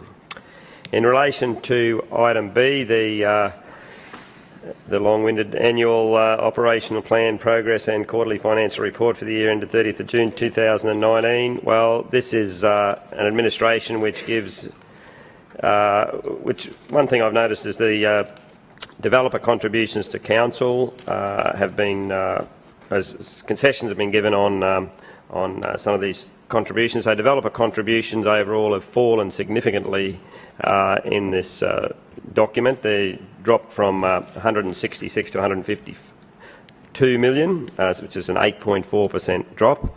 But rates and utility charges keep going up, and they're up on the figures provided in the document 5.45% this financial year. In relation to the program results, I've never seen so many variances that are permanent and unfavourable. I did a count, and there's some 54 in this document, 54. And the worst were roads and transport network management, which had 10. Biodiversity, urban forests and parks had 9. And sustainable water management 6. They were the three worst. But as I said, this is a chronic admission of poor budgeting with cost overruns or delays in projects causing all these unfavourable variances, and it's a real problem. And if it's going to continue at this rate with 54 in one review, then the situation is just getting worse as time goes on. Also, the administration, when I criticise these budget reviews and say, look, you know, this program, they've only spent 20% of their capital, they're 3 quarters through the financial year. They said, oh, no, it's a living, breathing document, the council budget, and by the end of the financial year, we'll have caught up and, all the capital will be spent and there'll be no problems. Well, this document is actually the report as at end of June. So it's the end of the financial year. But what do we find? We find a lot of the programs haven't spent their capital, and they haven't spent anywhere near the full amount of capital. And so we've got Transport for Brisbane didn't spend 11.7% of their capital. Infrastructure Brisbane, 12.6%. Clean, Green and Sustainable City, 14.9%. Future Brisbane, 19.5%. Lifestyle and Community Services, 12%. City Governance, a massive 32.7% of capital unspent. And then we had Customer Services, which is the other way around. They had no capital allocated for public safety, but 309,000 was spent. So, I suppose if you don't budget for it, you just throw a bit in. So capital was over by 42.4%. So basically, this just shows. I guess you'd hope for a bit of science, a bit of objective sort of behaviour in setting a budget, that you'd come up with figures that are reasonable and that aren't just sort of rough guesstimates, that, whether you meet them or not. No one seems to care in the administration, so, but that's what we're faced with now with all these capital items at the end of the financial year, way out of kilter, way out of kilter. The other thing that I wanted to mention was some of the items in the report. Page 22 is reference to our this item that we've been very critical of course, is the Kingsford Smith Drive project. And I just wonder, could someone comment on when it is going to finish? Is it going to finish this financial year, or is it going to be 2 years, or is it going to be another 5 years? When's it going to finish? Could you let us know? Page 24, lower than anticipated revenue in the Brisbane International Cruise Terminal. So my understanding was council was making actually some financial contribution to the terminal, but perhaps not. Perhaps I got it wrong. Perhaps they're being paid by the Port of Brisbane. But anyhow, I'm interested to know what revenue, what source of revenue hasn't been paid to council. Page 27, lower than anticipated parking penalty revenue, and I'm a bit suspicious about this because I've got some concerns there that the administration sort of takes it easy on people who park illegally in the run-up to. As soon as closer they get to the election, the less tickets they issue. But I'm sure someone will be able to refute that for me. Page 29, the Koala Research Centre. We've had discussions of this earlier and some of the questions asked, but the variance is in timing of delivery. So this was a prestigious contract. I sat in on a briefing on the Environment Committee last year, and this was vital research being done by leading researchers, and then of course the Lord Mayor attended that media opportunity on 30th of June to welcome the project continuing, and then we read the contract's been terminated. What contract's been terminated? So what value has council received? How much has the council paid towards the research to date, and what benefit has been received? If this group who were terminated couldn't provide what council needed, then is there any benefit at all in the money that's been spent to date on this research? So I'd like to know about that as well. And I noticed the research was into threats to koalas and that have been identified, and of course people who are enthusiasts in having koalas in South East Queensland, which I am and my team is. We've all seen that there are a lot of issues that are significant, and things like motor vehicles, wild dogs, feral cats, etc. And it's just interesting to know what else can be raised by the research. And who is the new contractor? Who is the new contractor? What's their background? What's their expertise? Page 46, the decline in usage of golf courses continues, with revenue coming in at $252,000 less than anticipated. And I just raised whether the Menippi course, which is a lot of money is being spent on it now, will be viable, or unfortunately will it end up like North Lakes in Moreton Regional Council, where the golf course was recently closed. Page 53, there's a string of 8 delayed projects. It just shows chronic budgeting problems. And overall, this is a very disappointing report. And as I said, I don't think I've ever seen 54 permanent and unfavourable variances in one report. I think you've broken your record there. In relation to Clause C, we're generally supportive of this policy. Procurement's important. I've had someone come to see me recently with a proposal which I thought was fairly innovative, and referred them through the appropriate channels to see whether the council would be interested in taking on their product. But we're obviously very wary of this when it gets abused, as we believe happened with the SNP proposal. In relation to Clause B, I'd like to have Clause B dealt with seriatim for voting purposes. Sorry. In relation to Clause E, B, seriatim for voting. Yeah, just for voting. Thank you. In relation to Clause E, I do notice the figure for total liabilities on page 4 jumps up. It's jumps from some 3.360796 billion to 6. Councillor Cumming, your time has expired. Chair, I move for an extension. Seconded. An extension of time has been moved by Councillor Cassidy and Councillor Cook. All those in favour say aye. Aye. To the contrary, no. The ayes have it. Councillor Cumming, please continue. Thank you to the chamber, and I'm sure I'm very close to being at the end of the submission. Thank you. Thank you, Councillor Burke. Thank you for thanking me there. So this change between 2019-20 and 2020-21 is actually a 99.85% increase in liabilities in 1 year. So I'll be interested if Councillor Allen could provide details of why that's the case. Also, it's actually a concerning matter because at page 5, the NETS rate and utility charges increase in the budget after the council election, which of course we've identified in the past. This administration try to keep rates down before the election, and then after the election they jack it up well above the inflation rate. Well, this document shows that net rates and utility charges are expected to increase by 8.33% in the financial year after the election, from 1.158 billion to 1.254. So that's a matter of considerable concern by us, and we'll be making sure that people know that this is what is budgeted by this administration. Thank you.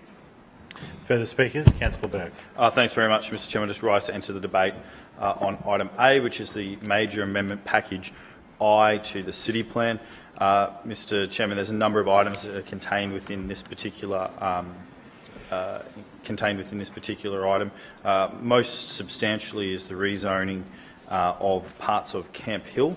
This was in response to a petition from local residents and representations by the local councillor, Mr Chairman, where there was the need put forward, or the proposal put forward, to rezone a section of Camp Hill to protect the character homes that are in that area, Mr Chairman. Obviously, council, as we do, considered that petition. We responded to the petitions and said we would consider their proposal. The officers came up with a plan of how certain sections of this area that was bounded down there by Old Cleveland Road, Mr Chairman, could be rezoned. Councillor Cook provided her feedback on that.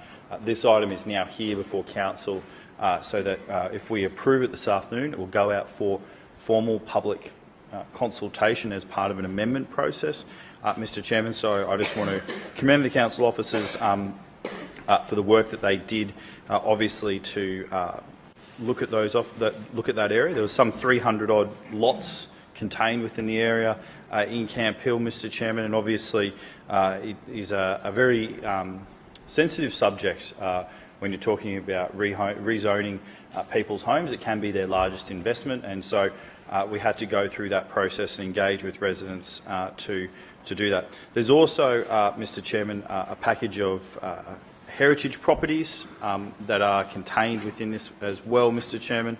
So a number of heritage properties that will be flowing onto amendments onto the heritage overlay maps, Mr Chairman. So there's properties in Tenerife, New Farm, Alderley, Bowen Hills, East Brisbane, Spring Hill, Indooroopilly, Wooloowin, Spring Hill again, just to name a few. These are obviously sites that have been identified by council officers as meeting the criteria and warrants of being put into the heritage overlay maps. There will also then be subsequent changes to the adjoining heritage, or the heritage adjoining properties, Mr Chairman. There's also work in this package where we are also amending the commercial character building overlay, Mr Chairman, and updating provisions inside the traditional building character overlay as well, Mr Chairman. The team do a fantastic job when it comes to going through these amendment processes and the detail that sits behind them, Mr Chairman. And I want to thank all of the council officers that have been involved in putting this package together so it can come to council for our consideration this afternoon. If it is endorsed this afternoon, it will go to the state for their first interest check and then be able to go out for public consultation so that the directly affected residents can have their say on these changes. And I'd encourage all councillors to support item A this afternoon. Further speakers? Councillor Matic. Thank you, Mr Chairman. Just in regards to the items before us for the quarterly report, which is item B, and to the first budget review, item E, just in relation to the items within those program areas, firstly, can I say in regards to Councillor Cummings' statement around the lower revenue for fines, it was only a few short weeks ago that the ALP opposition made the public statement that somehow council had quotas in regards to fines, and yet now when he sees that we don't, and we never did, and that there was actually lower revenue than what was estimated, he now says that somehow this is an election commitment rather than a lead up to the next election. So obviously Councillor Cummings likes to have it both ways in regards to it, but the reality of the situation is quite obvious from the numbers, Mr Chair, that our position always has been and has always consistently been that we do not have quotas, that we always act fairly and appropriately with residents in regards to the issuing of fines, and that they are done by officers in the issuance in regards to always around public safety and compliance rather than any other form. In regards to the other matters raised in the quarterly report in regards to program 5, councils will see from the papers that as we approach the end of our term, there are a number of deliverables that we have continued to deliver upon, particularly in this area around the Bracken Ridge Library. The adjustments within this quarterly is just a reflection of the timings around those deliverables, but we are on track to deliver that library as committed in this calendar year. We're also seeing within there some of our adjustments in regards to, for example, the Wynnum District Meals on Wheels Association. That lease agreement was brought to the chamber previously because of the work that's being undertaken by Meals on Wheels contractually under the agreement. There are obviously variations in that contract based on the detail of that contract. And then, of course, as the Lord Mayor said, we've delivered our outcomes in regards to the BMX tracks, and the adjustments that you see here are really just in dealing with the unders and overs of that contract and the timings of it within there. In regards to the budget review, in regards to the first budget review and item E, Mr Chair, again, the figures within programs 5 and 6 clearly show this administration getting on with the important work of delivering the election commitments of the Bracken Ridge Library, again, the adjustment on Meals on Wheels. The First Five Forever program is something that I do need to mention. As I've spoken in this chamber before, the funding that was previously provided by the state government for this early learning program was cut, and the state government decided that they would adjust their funding to support further services through the State Library, and that the balance of those monies would then be allocated to councils, which is an absolute shame. Early learning reading is absolutely fundamental. We've all gone to our Gold Star and Little Star programs. We see the enormous benefit that those programs provide. The funding that the state government did previously allocate under that grants program is fundamental to that. And so the impact ultimately is upon those services. So the work that we're doing is to make up for that adjustment for the state government taking the money and providing it to its own levels of government through the State Library rather than providing it to the community, which is what it's meant for. Other than that, Mr Chairman, for our division, it continues to be business as usual and delivering on those important outcomes to our community through our various services and our libraries and BMX tracks and everything else that we do within this division. Thank you. Further speakers? Mr Chair. Councillor Richards. Mr Chair, I move that council now adjourn for afternoon tea for 15 minutes, which commences only when all councillors have vacated the chamber and the doors have been locked. Seconded. It's been moved by Councillor Richards, seconded by Councillor Marx, that this council break for afternoon tea for a period of 15 minutes commencing when all councillors have vacated the chamber and the doors have been locked. All those in favour say aye. Aye. The contrary, no. The ayes have it.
Welcome back.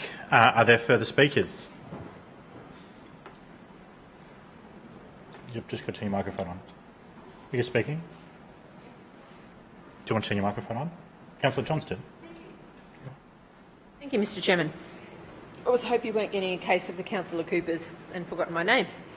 I rise to speak on items A, B and E and make some brief comments about those matters. I'd also like, I'm not sure, I think we had B taken seriatim. Could we also have C taken seriatim, please? All right, just for the interest of the room, item B and C will now be taken separately for seriatim for voting purposes. Please continue. Thank you. So, firstly, with respect to the major amendment to Brisbane City Plan 2014, it's disappointing that this council continues to pursue a piecemeal approach to protecting Brisbane's character and traditional homes.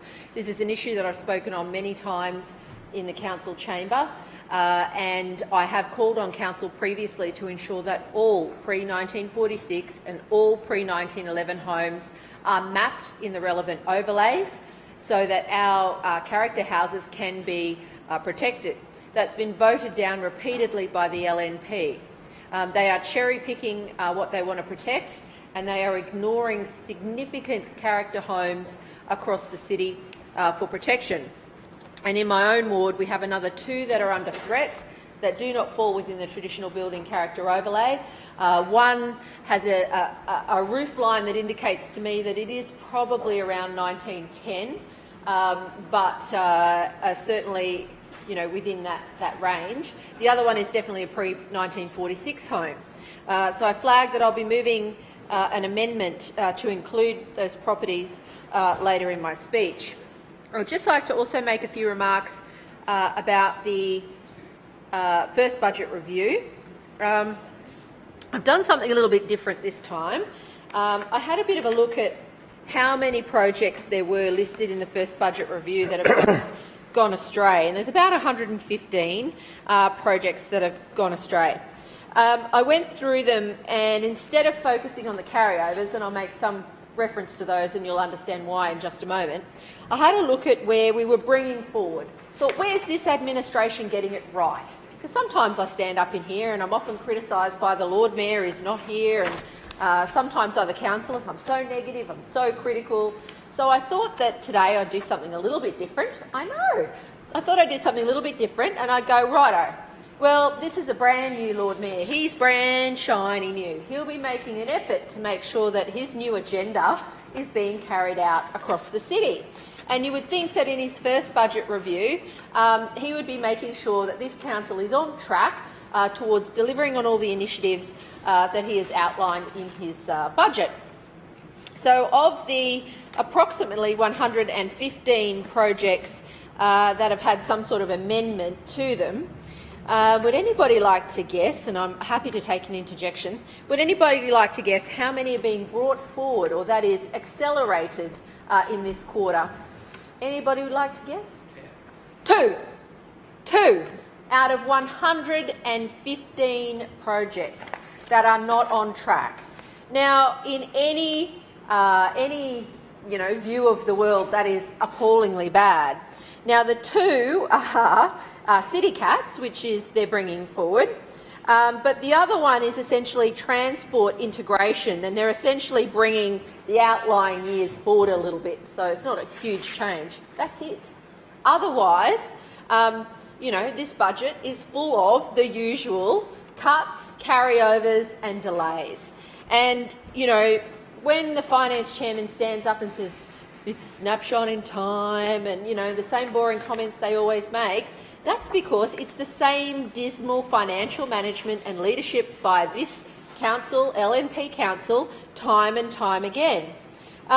Even something like, and this is really entertaining, council's Village Precincts project is carrying over revenue and capital across 3 years. So it's not even like it's just rolling over a little bit. They're going now, we can't do it this year, we can't do it next year, we're going to do it the year after. I mean, Who is a brand new Lord Mayor and is making decisions to roll projects over 2 years in advance? Isn't that just throwing your hands up in the air and going, it's all too hard, I can't do it? You know, I don't think that is good enough. But the litany of carryovers in here is really shocking. Almost every aspect of council delivery, operational services, capital works, has not been actioned in appropriate timeframes in accordance with the council budget in the first term. And it is shocking. It is basic maintenance to facilities, it's parks projects, it's sports projects, waterways projects, jetties and pontoons. I mean, these are every single time. I don't think in the 11 years I've been here, council's budgeted consistently and delivered consistently, and it doesn't ever catch up. It does not ever catch up. So at the end of the financial year, it's like Humpty Dumpty over there on the LNP side, and it all rolls over, and some of it falls off and never happens, and some of it rolls over into the next year, and then it just keeps on rolling down the hill. So these documents are, in my view, a snapshot of the financial incompetence of the LNP administration. And, you know, Councillor Adams only been in the job a few months, but it's really shocking to me. I mean, even the Anzac Square restoration project, which is, you know, was supposed to be done by Anzac Day. I mean, our Lord Mayor, new Lord Mayor, stood up and said, yes, it'll definitely be fixed by Anzac Day this year. Nah, rolled over. So there's just so many problems with what this administration is doing, and I don't think that's good enough. The operational planner report paints a similar snapshot of financial mismanagement by this administration. What it shows is that even though this council cannot spend and invest in the projects that they budget for, it's their budget, they're getting in huge increases in revenue right across the board. So there's more and more money coming in, but this administration is simply unable to invest it and spend it in a way that delivers good value and timeliness to the residents of Brisbane. And that is an ongoing and fundamental problem. So I just flag, and I hope there'll be a seconder, that I would like to move an amendment to item A, the major amendment to City Plan 2014 Package I, and that is that 4 and 8 Bute Street, Sherwood are added to the traditional building character overlay in attachments B and C as necessary to be included in the major amendment. Second. I have an amendment. Moved by Councillor Johnson and Councillor Strunk. Now, Councillor Johnson, this one's a little bit more complicated than some of the stuff we dealt with earlier in the meeting. I trust you have this in writing. Yes, I do. Okay. One of the clerks will come and collect that.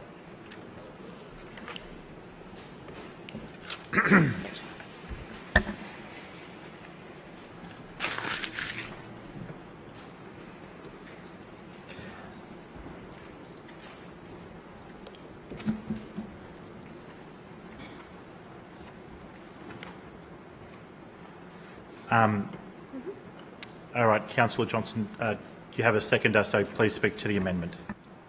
Yes. I have written to Council about this matter as well, to the head of the DA team at DA South last week.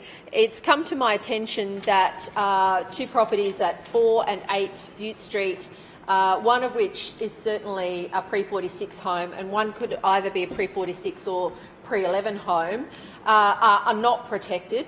And a DA has been recently lodged to build a large commercial childcare centre on this site. This is a site that is zoned low to medium density. It is an inappropriate place for a massive childcare centre.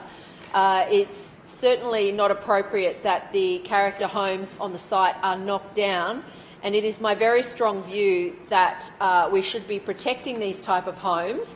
And as per our general approach at Council, we should be ensuring that they are protected and incorporated into any future development that occurs on the site.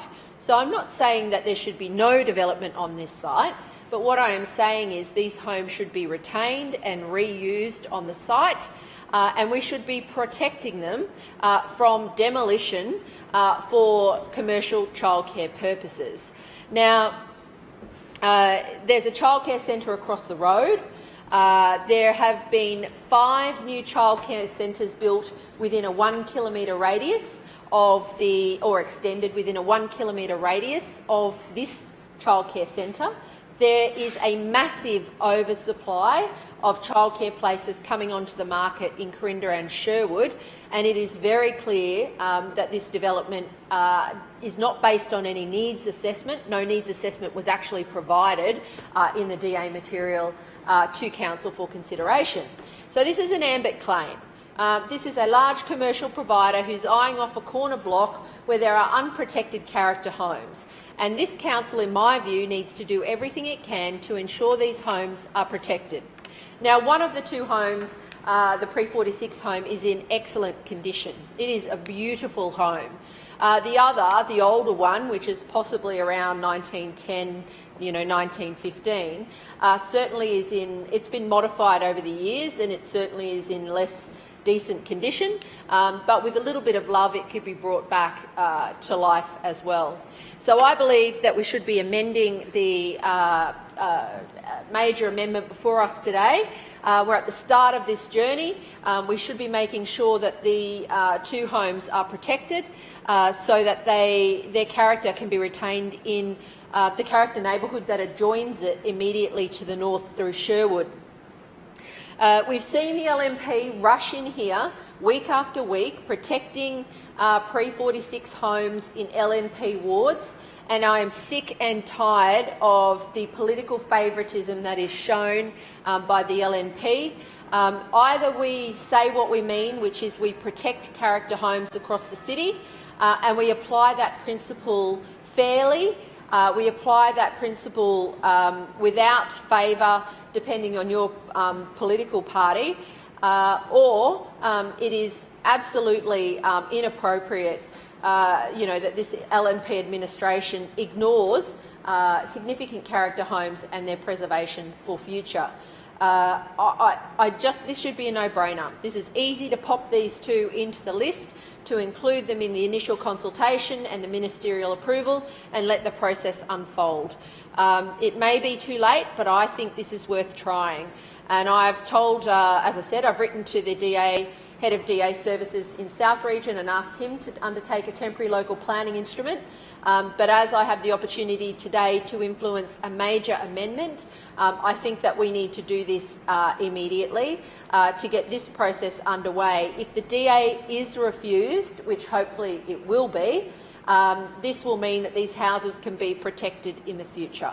So it is critically important, in my view, that we take the right steps now to protect these character homes in the future from inappropriate development, whether it's this DA or a future one, and I would ask that all councillors support the amendment.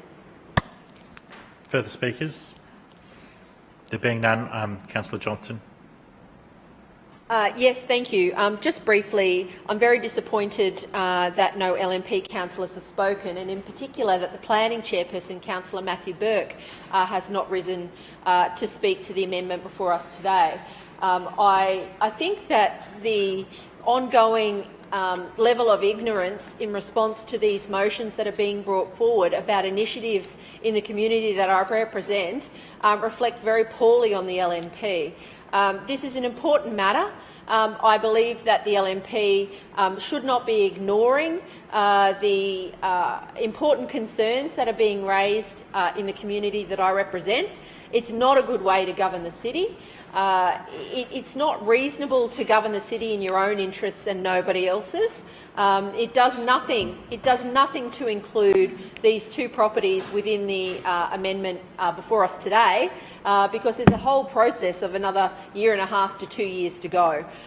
So I'm very disappointed that Councillor Burke couldn't be bothered to spend a minute or 2 explaining his position on this matter, and presumably they're about to vote down the amendment, which I think would be very sad. And I urge the LNP councillors to do the right thing and ensure that these significant character homes are included in this major amendment for future consultation and protection. Excuse me. All those in favour of the amendment say aye. Aye. And to the contrary, no? No. The noes have it. Division. Division is called by Councillor Johnston and Councillor Strunk. Ayes to my right, noes to my left. Please ring the bells.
Attendants, please close the bars.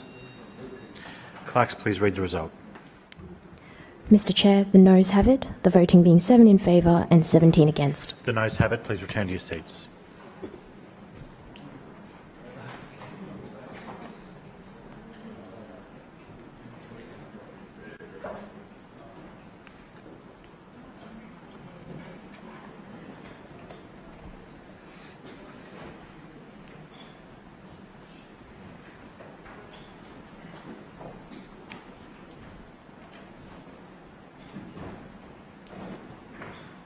Point of order, Mr Chair. Point of order to you, Councillor Griffiths. Yeah, thank you. I'd just like to move an urgency motion, if I could. Do you have a seconder? Yes, I do. Could you please read the motion?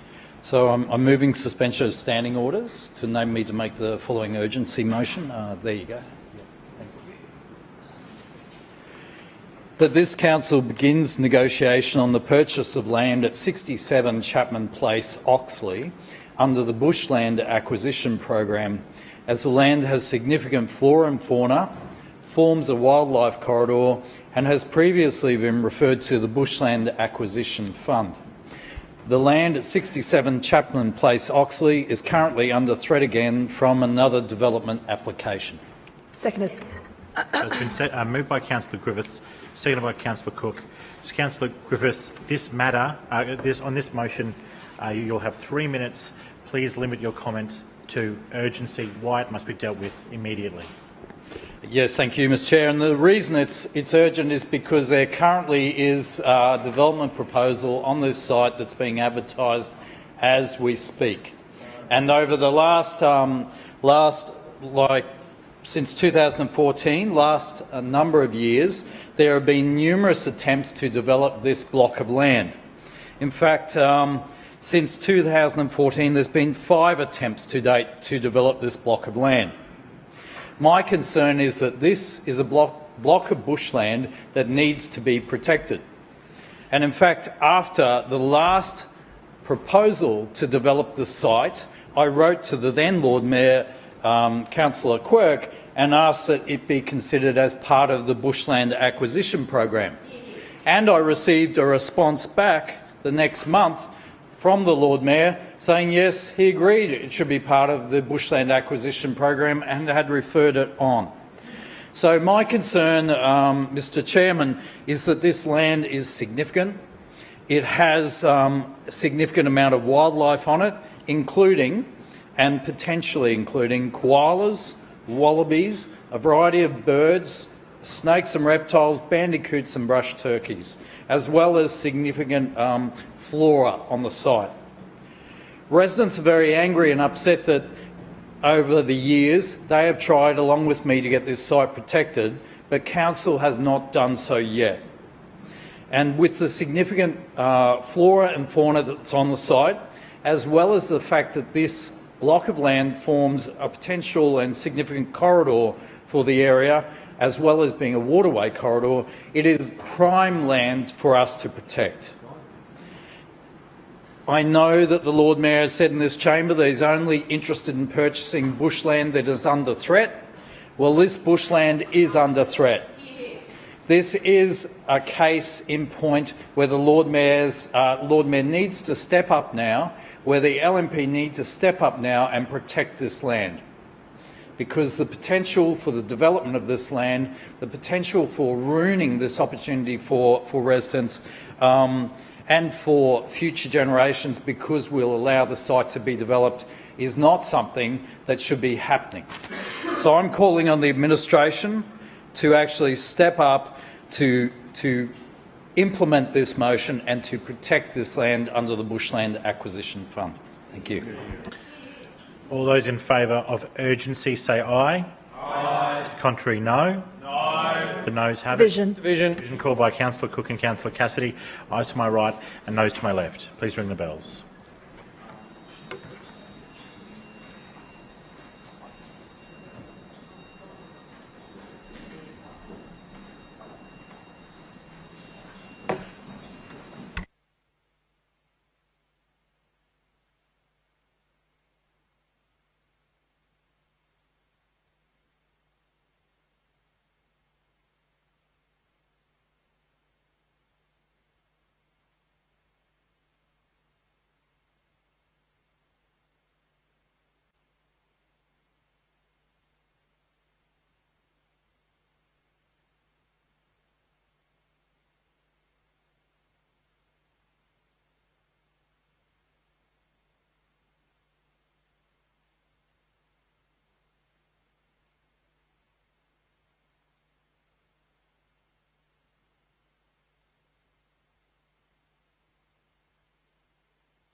Attendants, please close the bars.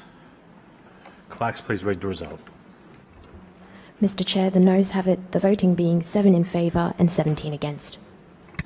Thank you. The noes have it. Please return to your seats. There's your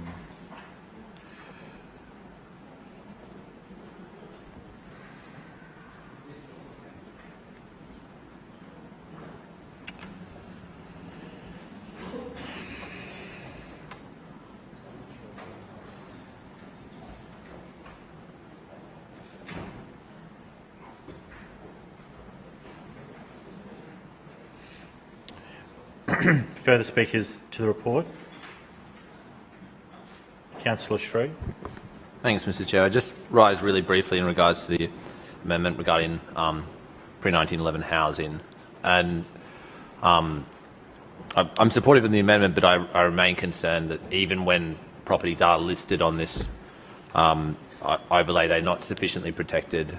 I've seen quite a few examples in my ward over recent years where even once the properties are identified, for various reasons, developers are still allowed to knock down or relocate them. We're seeing another example of that now over in Kangaroo Point on Lambert Street, where I'm sure Councillor Burke, through you, Mr. Chair, is aware of this development, but for the interests of other councillors, a developer has lodged a development application for 3 high-rise towers. The towers conflict with a number of elements of the neighbourhood plan, including building height, etc. But what's most interesting is that on this site at the moment, there are 3 pre-1911 homes. The site is 108 Lambert Street, Kangaroo Point, by the way. So there are 3 pre-1911 homes on this site which would have to be removed to allow these high-rise towers to be built. And yet the council has accepted the development application as a code-accessible DA. Now, there are probably other councillors in this place would have a better idea than me, but it seems pretty ridiculous that a developer can lodge an application for 3 high-rise towers on a site that currently has 3 pre-1911 homes, that requires the removal of those 3 pre-1911 homes, and the application is treated as code-accessible. It's quite obvious to me that if not pre-1911 homes have to be removed to facilitate a new development, that at the very least that application should be treated as impact accessible. And the council officer's explanations to date of why this is being accepted incredibly unsatisfying. And I urge other councillors who might be interested in this DA to actually look it up. 108 Lambert Street, Kangaroo Point, the development application number is A00-526-0505. That's A00-526-0505. This is a very clear example where even though properties have been identified well in advance as pre-1911, they're listed on the necessary overlays, yet the overlay clearly isn't offering enough protection. So residents who live in that area know that those houses are on the overlay, and they've been lulled into a false sense of security where they think that because those houses are protected on the pre-1911 overlay, they can't be touched or they can't be removed or demolished, or at the very least that residents would get notified about any attempts to do so. And yet a developer has been able to lodge a code-assessable DA for 3 high-rise towers, which violate a long list of elements of the acceptable outcomes in the neighbourhood plan, but also require the removal of these homes. So forgive my cynicism, but I think just because we're protecting properties on this overlay doesn't actually mean they're actually going to be protected. And I think the citizens of Brisbane need to understand that these heritage protections and character protections don't go anywhere near far enough and don't give ordinary residents enough of a meaningful say when developers are trying to commodify our suburbs. Further speakers? Councillor Allen. Thank you, Mr Chair. I rise to speak on items B, C and E. And kicking off with item B, the annual operating plan and quarterly report. And as the Chamber knows, these reports come here on a regular basis. And in this particular instance, the report shows the budget when the financial year closed on the 30th of June this year. And I would note that again, all our financial ratios were within guidelines and indicate effective financial management. As would be expected, there are a range of variances on projects and initiatives, which is unremarkable given the number, diversity and complexity of projects that are undertaken by Council. And I'd point out that it doesn't reflect the hundreds of projects that are completed on time and within budget. As you are aware, Council had a very significant capital program in that financial year of more than $920 million. In the 2018-19 financial year, we have seen almost 90% of our capital budget expended, which is a good result considering the factors that can delay or result in project cancellations. And I'm conscious that it's been a long time since Labor were in administration, so they seem to believe in some sort of a project management utopia, where projects happen to be delivered on time as planned with no variances whatsoever. Well, I can assure Councillor Cumming and Councillor Johnston that this utopia does not exist. There are a variety of factors that can impact project delivery, including poor weather, complicated public consultation, lack of councillor support, supplier delays, unforeseen engineering challenges, sequencing with state and private projects, the list goes on. So there are plenty of reasons why projects may be delayed or rescheduled. In my own program, for example, city governance, the report shows capital spend is 67% of the budget in the last financial year, and this has largely been the result of timing of projects running across 2 financial years, and in particular ICT projects and bus depot asset management. And I would point out that while these timings occur, it's not essential that these projects are delivered by the 30th of June. We'd much rather make sure that we're delivering the right projects and that they are delivered to expectations, are responsive to external factors and are not rushed. Moving on to 1BR, which is item B. As happens on an annual basis, this is the first adjustment we are making to the 2019-2020 annual budget, which was presented to the Chamber in June. With the budget for the forthcoming year set down before the 30th of June each year, Council needs to make reasonable assumptions on the year-end position and the budget position at that time, often many weeks before the end of the financial year. Not surprisingly, this is not always accurate at year-end, given the many variables that impact Council projects, and accordingly adjustments need to be made to the budget to reflect these changes. Some positive movements to the changes before us today include an additional $66 million in operating surplus will be recognised, as well as more than $17 million in additional revenue. The annual operating plan and quarterly financial report and first budget review are to a degree interrelated or inform each other and show where projects have overrun from the previous financial year into the new financial year. And even if this is by a month, it still needs to be reflected in the budget. For example, Council did not receive the relevant grant funding for Moggle Road and Taringa Parade pedestrian safety enhancements in the previous financial year. Council has made the relevant budget adjustments to recognise the revenue in this financial year and adjust the construction timeframe as a result. Additionally, the International Cruise Terminal road upgrades, which is jointly funded by the Port of Brisbane, works on the road upgrades have commenced with revenue not received in the 2019-20 financial year. As a result, Council has made the relevant adjustments in this first budget review. Now, moving on to the point that Councillor Cumming raised about the increase in total liabilities in the 2020-2021 year. Now, Councillor Cumming has sat through committee meetings where the changes to the accounting standards, or the changes in the accounting standards, impacted our service concession assets. And more importantly, there was a briefing in this chamber about the impact of this accounting standard change. And so what we've seen in that year is we've seen an asset come onto the balance sheet of $3.7 billion and a corresponding liability of $3 billion, which accounts for the vast majority of the increase in total liabilities that Councillor Cumming was referring to. So perhaps he was asleep at those particular sessions. Now, moving on to the procurement policy.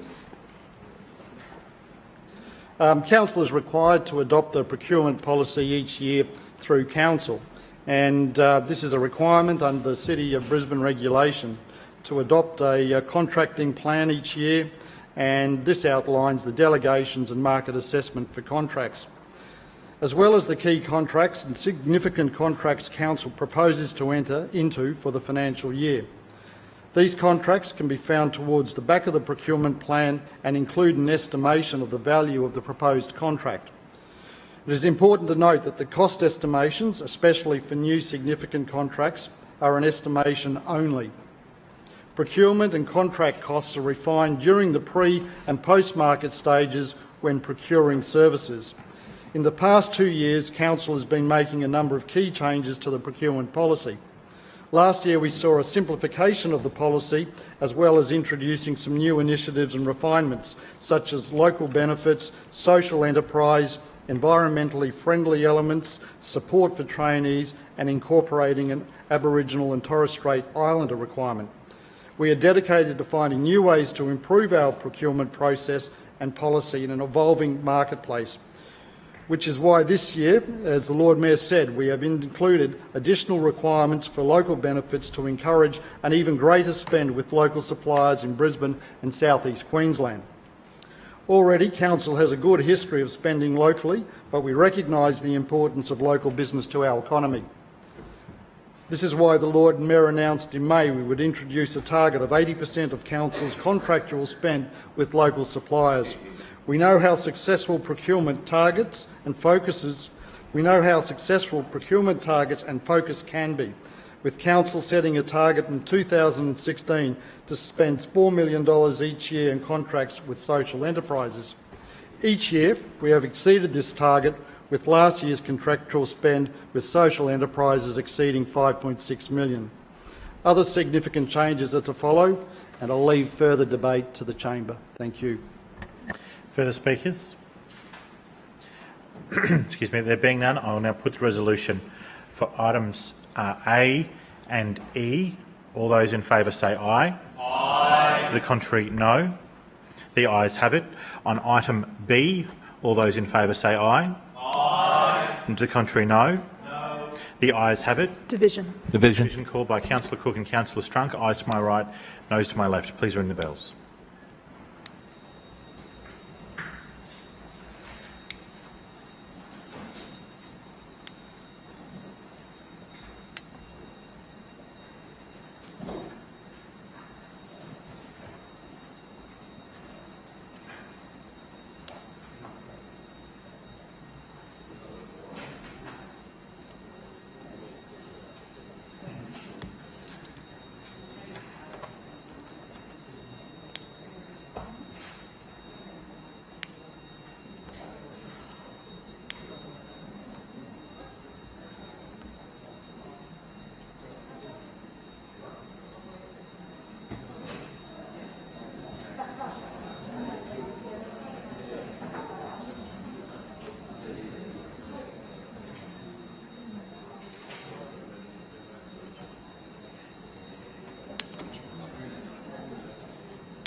Attendants, please close the bars. Clerks, please read the result. Mr. Chair, the ayes have it, the voting being 17 in favour and 7 against. The ayes have it. Please return to your seats. The ayes, please return to your seats, everybody.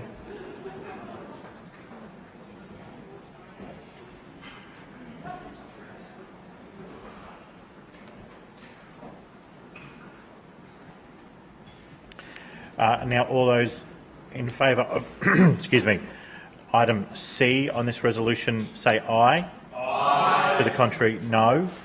The ayes have it. All right. We will continue. Councillors, I draw to your attention the Establishment and Coordination Committee report, special report. Yes. Thanks, Mr Chair. I move the special report of the Establishment and Coordination Committee meeting held on Tuesday the 27th of August 2019 be adopted. Seconded. It's been moved by Councillor Burke, seconded by Councillor Cooper, that the special report of the Establishment and Coordination Committee meeting held on Tuesday the 27th of August 2019 be adopted. Is there any debate? Councillor Burke. Thanks very much, Mr Chairman.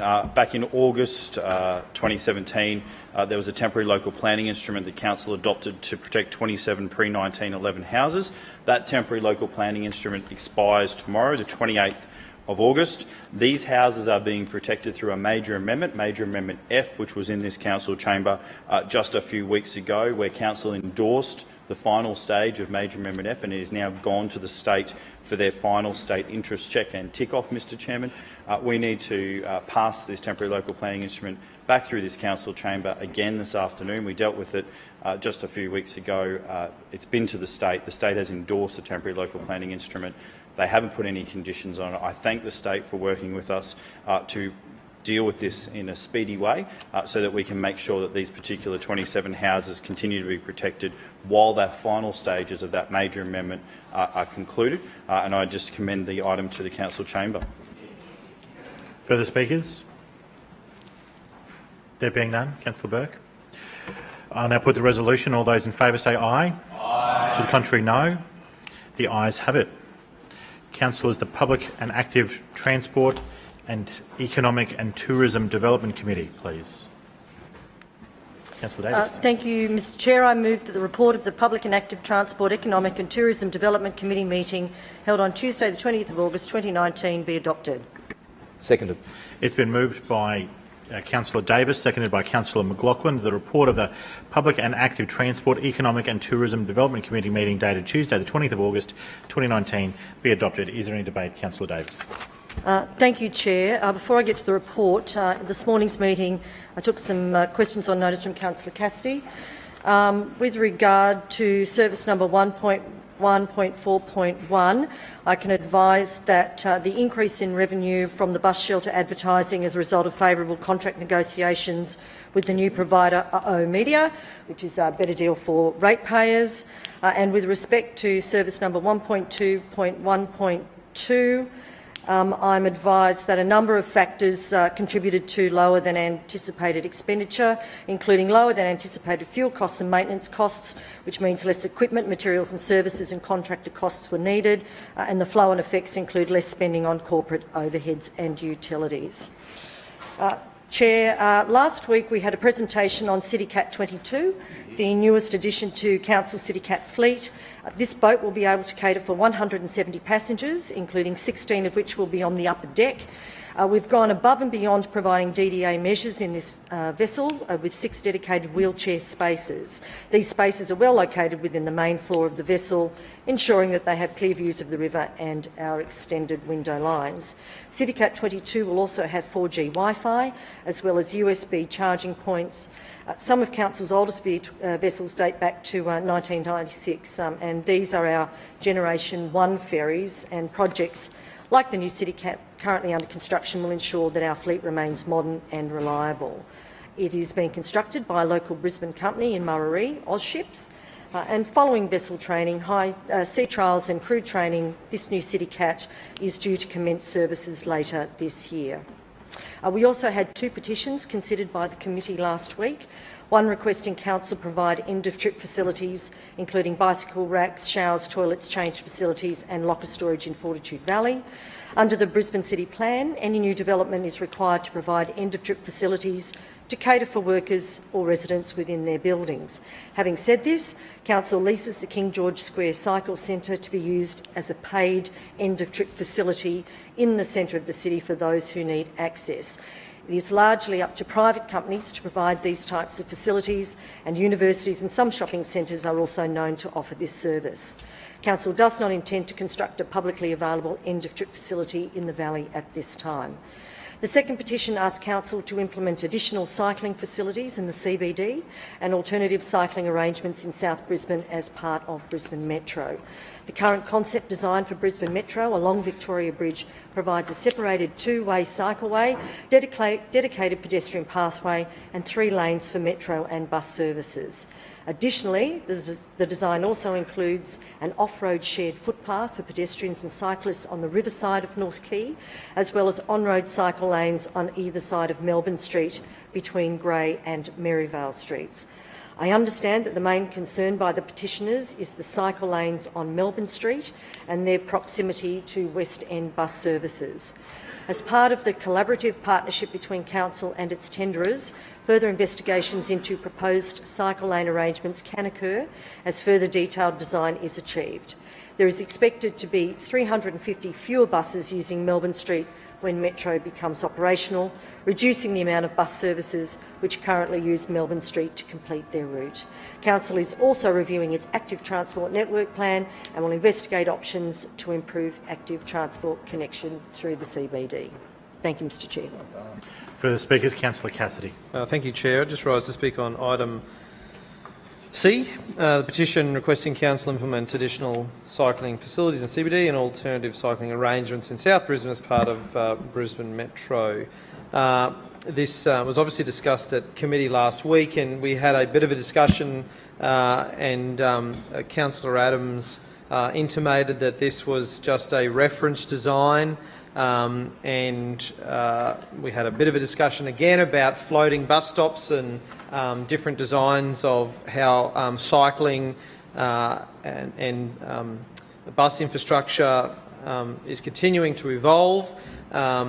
And she gave the impression, anyway, that cyclists and bus drivers would certainly be consulted going forward, which I suppose gives some hope that the design in Council's reference tendering documents for this works will allow changes to be made.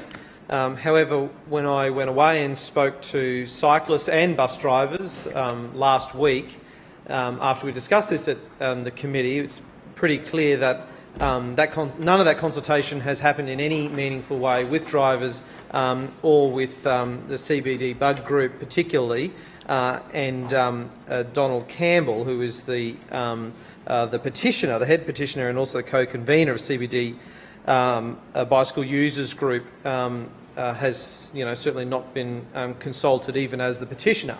So I suppose I want to make sure that those views are put forward here and discuss some possible solutions going forward. In a letter that was sent to the then Lord Mayor by the CBD Bug Group back in early 2019, they raised some serious concerns around the Melbourne Street precinct and the design for that. They pointed out that trucks and buses being generally involved in 22 to 26% of cyclist fatality crashes. The intersection with this design that Council has proposed, where cyclists and buses will intersect and interact, will be very frequent. Some of the consultation outcomes anticipate there'll be extremely heavy use through the provision of indented bus bays to allow buses to leapfrog, overtake when needed, and the indent length will be sufficient for 3 standard 12.5 metre rigid buses through there. So the design, I suppose, there's a bit of a visual representation there of what that could potentially look like, where you could have 4 buses in a row with cyclists riding through the middle of them as those buses are coming in and out of bus stops, and no protection whatsoever, and as those buses are leapfrogging one another and driving past one and coming into another. So there are serious concerns, not just from cyclists, but also drivers themselves. They certainly don't want to be interacting with cyclists in this way, I can tell you that, Mr Chair. So they've offered some solutions, including to extend the protected bi-directional cycle track along the northwest side of Melbourne Street to Merivale Street intersection, or potentially further. That design would protect cyclists from buses at this very busy bus stop. A second alternative is to provide 2 unidirectional cycle paths behind bus stops as well, which is probably not as ideal, but certainly better than what has been proposed. The response that the Bicycle Users Group received in February of this year from the then Lord Mayor Graham Quirk does respond in some way to those suggestions for a change in design, and he said that the option did not proceed in terms of the consideration to extend the separated 2-way cycleway along Melbourne Street. Option did not proceed for a number of reasons, including restrictions associated with the South Brisbane Rail Bridge, of which they did deal with in their letter, the CBD Bug Group, and also said that further advised the suggestion for a floating bus stop at Melbourne Street was also considered through the options assessment process. Didn't proceed due to the anticipated high patronage of these bus stops and potential for this to create conflict between the volume of bus customers and cyclists expected to use the cycle lane. However, when you look at situations around the world where solutions like that are actually implemented, in some of the busiest public and active transport intersections anywhere in the world, like in central London, where there are floating bus stops and there is a significant interaction between people alighting from their buses on foot and interacting with cyclists. They are hugely successful, and they seem to work themselves out in cities right around the world. There's no reason why we can't actually be a new world city, as we often hear in this place, and come up with some better solutions. So I can put on the record here that bus drivers are extremely concerned about this design that is being pursued by Council currently, and cyclists are extremely concerned for their safety in terms of this. I know that Mr Donald Campbell has applied. He applied to speak to Council. He was hoping to come today to ensure that all councillors, before they vote on this recommendation that is before us, and given that the recommendation says that no changes can be made, and yet the Chair last week said things are changing all the time and we potentially can change the design, he has been given a date of the 22nd of October to come and talk to the full council here. So, Mr Chair, I would like to move that item C, the petition requesting Council implement additional cycling facilities in the CBD and alternative cycling arrangements in South Brisbane as part of the Brisbane Metro 2, lay on the table until the first meeting after October the 22nd. Seconded. That's a procedural motion, so I'll just put that to a vote immediately. All those who support the resolution say aye. Aye. To the contrary, no. The ayes have it. All right. Okay. Well, we have someone. Would you like to divide? All right. Councillor Cassidy, please. Could you please read the resolution again? Sorry, that was very. I was pretty clear that I moved that the petition requesting Council implement additional cycling facilities in the CBD and alternative cycling arrangements in South Brisbane as part of Brisbane Metro 2 lay on the table until the first meeting after October 22nd. And that was seconded by Councillor Cook. It is a procedural motion, so there's no debate on the topic. Yeah. So all those who support this procedural resolution say aye. Say aye again, please. Aye. And to the contrary, no. The ayes have it. All right. The item C now sits on the table.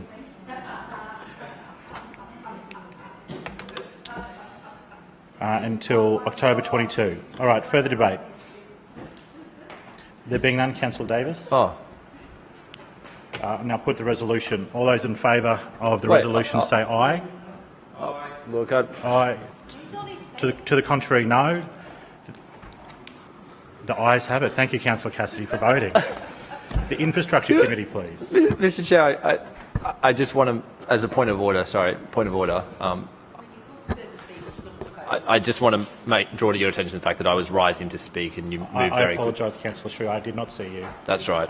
It was not deliberate. It was. Please accept my apologies. Councillors, the Infrastructure Committee report, please. Councillor Cooper.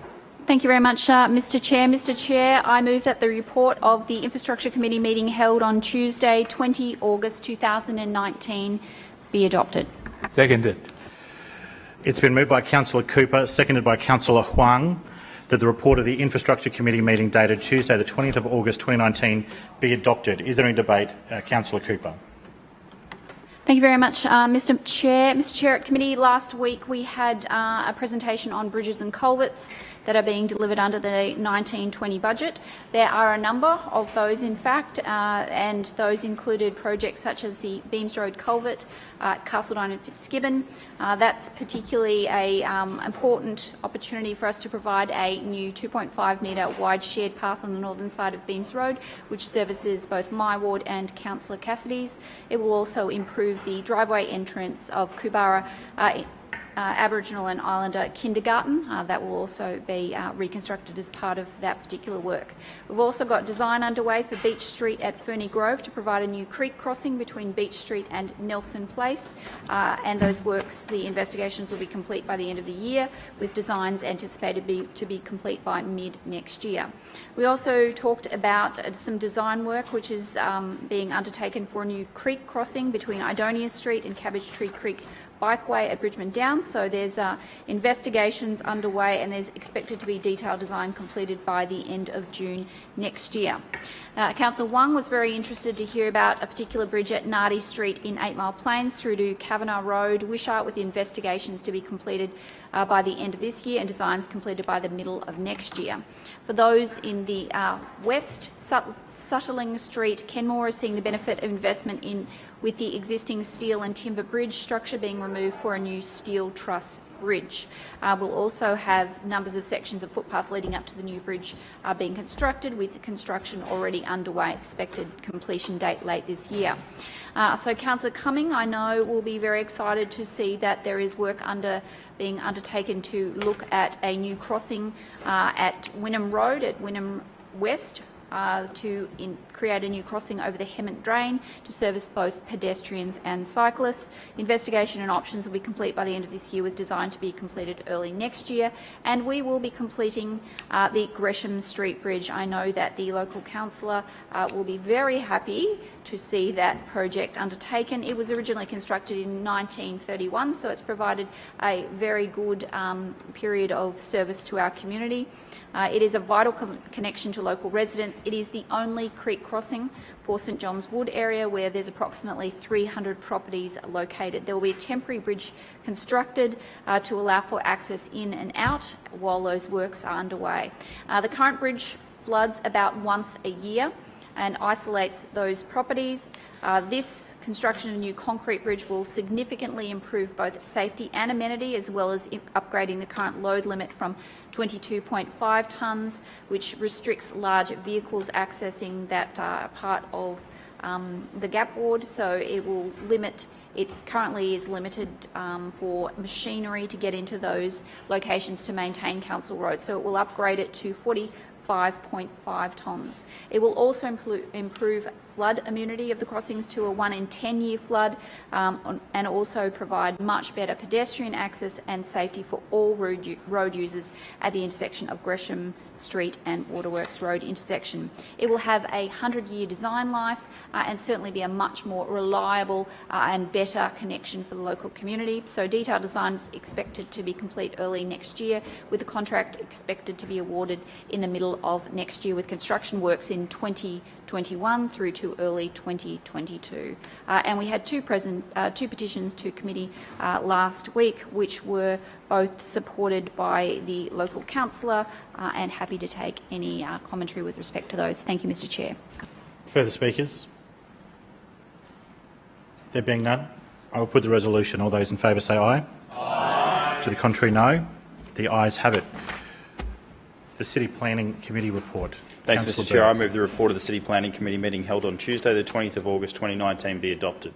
Seconded, Mr It's Chairman. been moved by Councillor Burke, seconded by Councillor Toomey, that the report of the City Planning Committee meeting dated Tuesday, the 20th of August 2019 be adopted. Councillor Cook, an item in this report has to do with a property that you've excused yourself in the past, and I'm obligated under the meeting's local law to identify that. So it's 50. So you've said in the past that you have conflicted on this side. Could you Yes. please make mention of that again? Yes, please, and excuse yourself. Thank you, Mr Chair. So I have material personal interest in this matter due to, item B. Yes. Due to the proximity of this land to land in which I have an interest and own. Thank you. Thank you. I will take, Councillor Burke, I invite you to take that item seriatim for debate and voting, and Councillor Cook will now excuse herself on item B. Councillor Burke. Just dealing with item You're B, welcome or- to speak around the world and item B, and then we'll return for item A. Okay. Thanks, Mr Chairman. I will just deal with item B. It's a petition for a development application at 54 Barralong Street. It's been the decision on the development application has been made by council. The matter's before the court, and there's a petition here from the residents. Just for clarity, I'll be asked to speak on item A. Yes, once you we've will. dealt You'll with be this. invited to So speak a second I'll leave time. the debate there, Mr Chair. Further speakers to item B. All those in favour of item B, say aye. Aye. To the contrary, no. The ayes have it. Mr Pearce, could you please invite Councillor Cook to return, and Councillor Burke, please, on item A. Thanks very much, Mr Chairman. The meaty part of last week's committee presentation was the development application that was lodged down there in Murray, Mr Chairman, for 333 Queensport Road North in Unit 1 and the common property that forms part of this site, Mr Chairman, for a meat processing plant and training facility for Ozmeat Limited, Mr Chairman. This is another example of how Brisbane is becoming a world-class training facility for trades and for businesses, Mr Chairman, and it is a great presentation to the committee by the council officers about this particular development and what it is going to add in terms of benefits to local employment, but also those opportunities for training and development.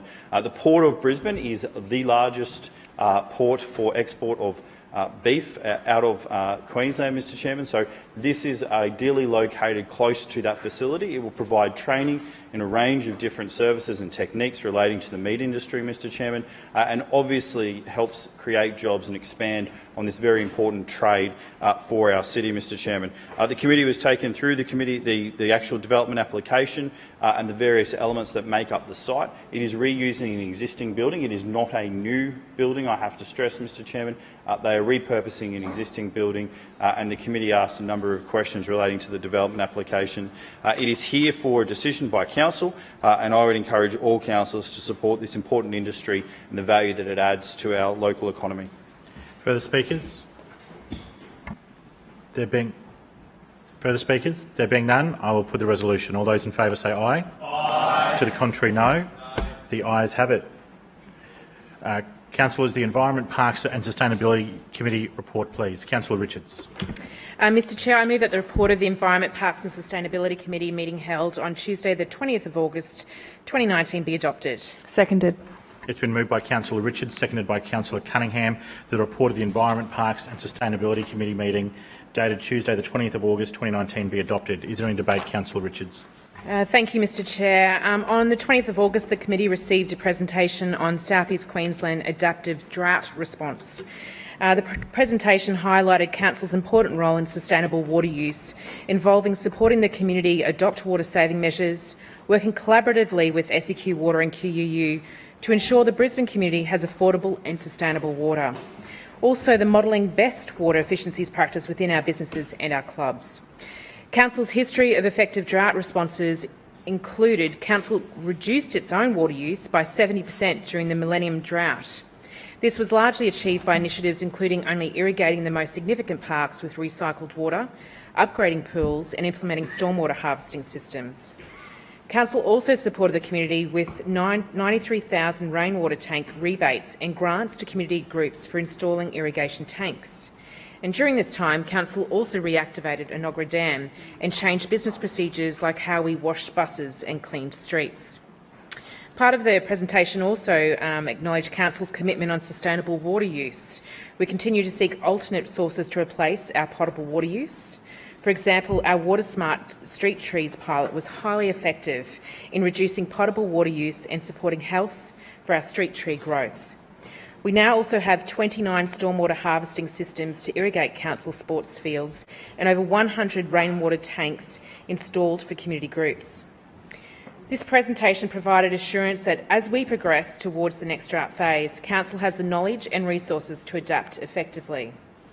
Mr Chair, we also discussed one petition, a petition from residents requesting Council formalise dog-off leash facilities in Davies Park at West End.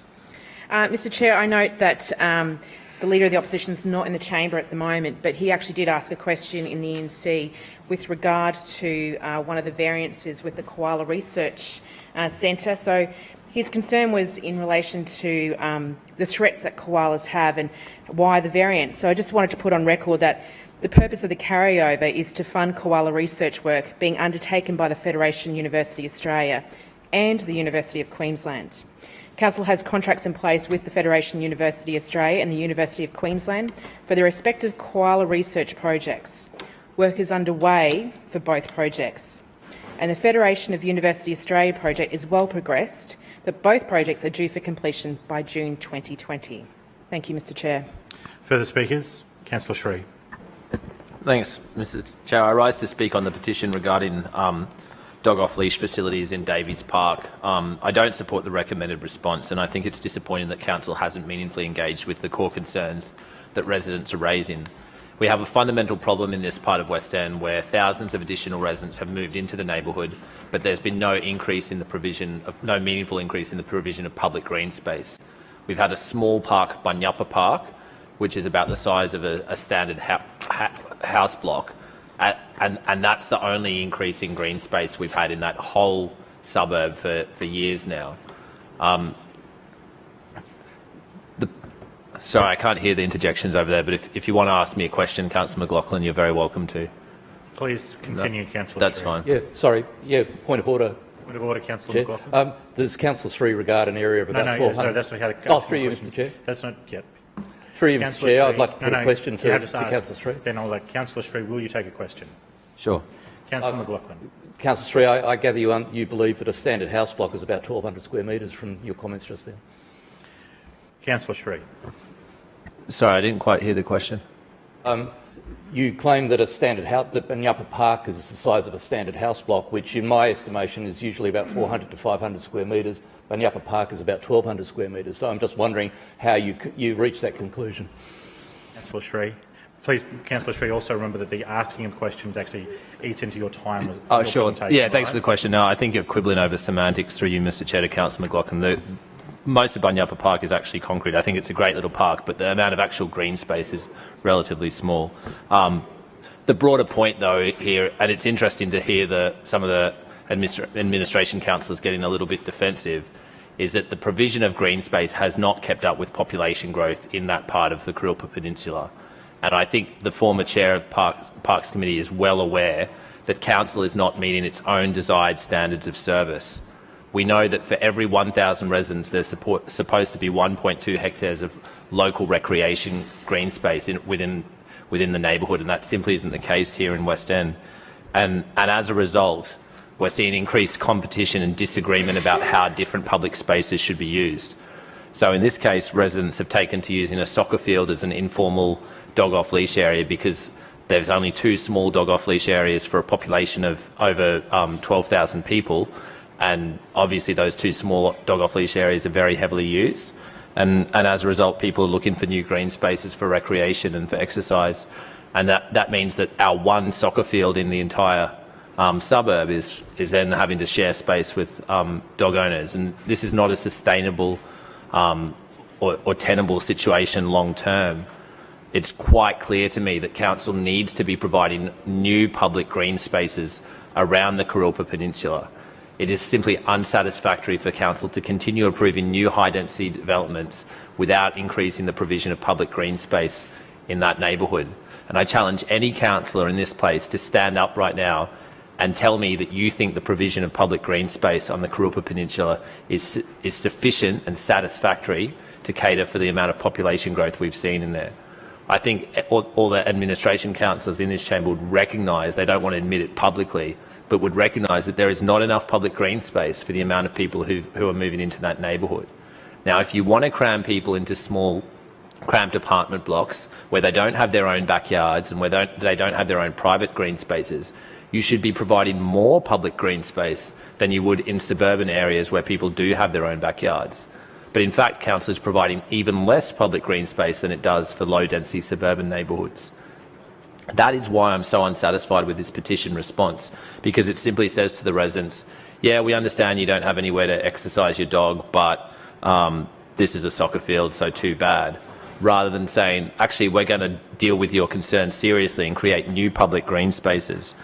The only response the council seems to offer to residents is to say, oh, that we've recently upgraded the Orley Park dog off-leash area. That's actually money that I had to allocate from my ward's trust fund to expand that dog off-leash facility. And a lot of local residents were really frustrated that that dog off-leash park was expanded because it meant they lost green space that was previously used for other purposes. So council is forcing the community to cannibalise green space when it should be providing new public green spaces. It's been really interesting to see the local commentary from the community around this issue. I put up a Facebook post about this just under a week ago, and it got well in excess of 220 comments, and there's a lot of frustration there from residents who feel like council hasn't planned appropriately, hasn't catered for population growth, hasn't provided the necessary public green space to support a high quality of life. And as a result, that's creating conflict between residents and within the community.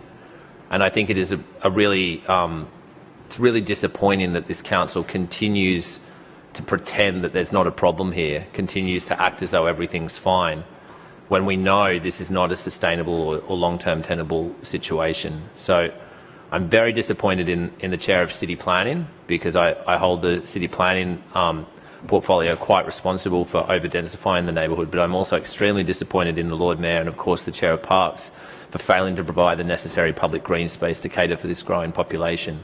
At a very least, the council should be looking for alternative options to cater for the number of dog owners in the area who are seeking spaces to take their dogs. But the council's not even doing that. They're simply saying no to this petition and not offering any solutions. It's very disappointing. Further speakers? There being none, Councillor Richards. Thank you, Mr Chair. Look, I'd just like to correct the record, because we have heard some stories from the councillor of the Gabba, but I just want to put on what actually has happened with that area of this park that we're talking about. So Davies Park at West End, it's zoned as a sport and recreation district area in the Brisbane City Plan for 2014. Currently, there's a leaseholder that has tenure for substantial amounts of the area, which is the Southern Suburbs Rugby League Football Club, who have the tenure that is over both the main field, adjoining clubhouse and facilities buildings, and the second soccer field within Davies Park. But there's also several other leased areas associated with the various rowing facilities along the waterfront section of the park. Now, what hasn't been said here today is that there was extensive community consultation that was undertaken in 2017 and again in August 2018 for the Davies Park Improvement Project. So the provision Point of order, of Mr Chair. Dog off-leash facility. Point of order, Councillor Sri. Will Councillor Richards take a question? Councillor, we take a question? No, Mr Chair. No, she declines. Councillor Richards. So part of that extensive community consultation that was undertaken, that the provision of a dog off-leash facility within Davies Park was not identified by the community during consultation. So isn't that interesting? We hear this story of how much we need this because of the volume of people moving in the area, yet the community themselves didn't say they need that facility. But because this petition has come through, council officers have investigated and considered the size of the park, the demand and locality and placement of existing facilities in the area. And in doing so, they determined that the dog off-leash area within Davies Park does not complement or enhance other recreational use that's already there. So in response to the community demand, they invested and extended the dog off-leash area in Orley Park, which is one Point of of order, two Mr. Chair. existing facilities already. To you, Councillor Sri. I think Councillor Richards is misleading the chamber when she that's suggests not- that this action No, of thank explained you. Orley Park Do not was use taken in point of order response to to the debate. petition. Councillor Richards. Thank you, Mr. Chair. This is not. This is actually the facts, and this is what's gone through on the petition information, and also what the respondent will receive in writing, councillor from the Gabba ward. So I want to put on the record that it is this administration. We do listen to the people. We don't play politics. We are here to help people in the community and so that they can enjoy their lifestyle. So, like I said, recently invested and extended a dog off-leash area in Orley Park, which is one of two existing dog off-leash areas along the West End and South Brisbane riverfront. Therefore, Council does not intend to formalise a dog off-leash facility in Davies Park. Point of Thank you, order, Mr. Chair. Point of order, Councillor Sri. I seek suspension of so much of standing orders as is necessary to move the following urgency motion: that this council rejects the misinformation that the expansion of the Orley Park Dog Park is a satisfactory response to concerns about the inadequacy of dog off-leash areas within the West End Peninsula. Seconded. I have an urgency motion from Councillor Sri, seconded by Councillor Johnston. Councillor Sri, you have 3 minutes to urgency. Can you please limit your comments to why this matter is urgent? Councillor Sri. Thanks. Through you, Mr. Chair. Unfortunately, it's important that we have to bring this motion just to set the record straight, because we've just been misled by the previous speaker, and I'm not suggesting that that was deliberate. I suspect that Councillor Richards was poorly briefed and misinformed, but the impression that this chamber has just been presented with is that the Orley Park Dog Park has been expanded in response to the petition, and that is completely untrue. The Orley Park Dog Park was expanded well before this petition was received by Council, and that was done using Ward Trust Fund money. And so it's really concerning, and I want all councillors in this chamber to understand that what has just been suggested by Councillor Richards is not true. It's simply misinformation. And hopefully she will have the good grace to stand up and correct the record. But in case she does not, I think it's really important that we recognise that this is misinformation and correct the public record, because I'm Point of concerned. order, Mr. Chair. Point of order, Councillor. Claim to be misrepresented. Thank you. Sure. I don't want to label the point, Mr. Chair. It's quite clear that the Orley Park Dog Park was not upgraded in response to this petition, and we need to set the record straight on that.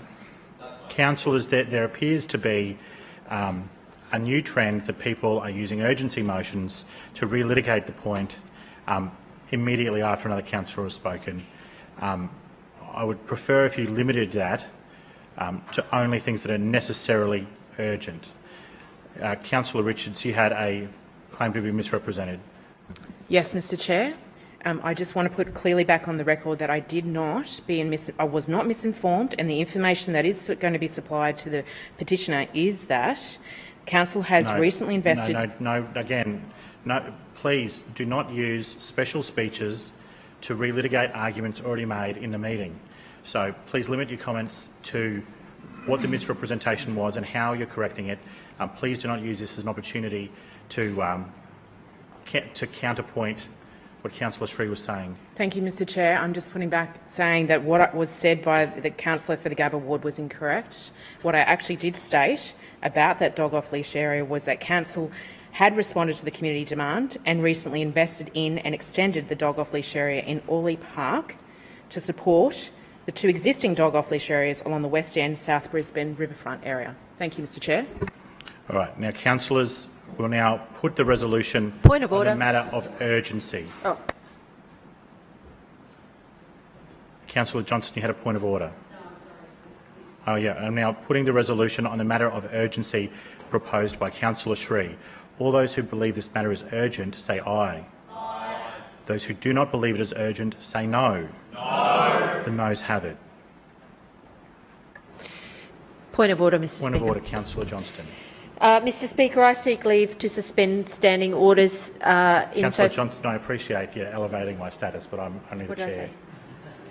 Oh, I'm sorry, Mr. Chairman. That's all right. I seek leave to suspend so much of standing orders to enable me to move an urgency motion that this council reverses the cut from $37,000 per annum to $20,000 per annum for the Peaks to Points Festival and restores full funding as per previous years for the next 3 years. Seconded. The rules allow for urgency motions to be used in this manner, but I do not think that it's favourable that councillors use urgency motions to litigate points that should have been made earlier in the meeting. I will allow this for it's in the rules. However, if this becomes a trend, I will view it as an act of disorder. Councillor Johnston, on the matter of urgency, it's been moved by you. So was it seconded by Councillor Griffiths? Seconded by Councillor Griffiths. To the urgency of this item, please.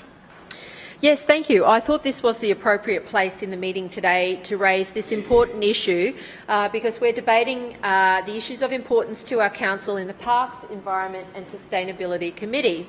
It's been brought to my attention earlier today that the LNP administration has shamefully cut the annual budget for the Peaks to Points Festival from $37,000 per annum to $20,000. That's almost a 50% cut. Previously, they had $37,000 per year for 4 years. They've now only been offered by council $20,000 per year for 3 years.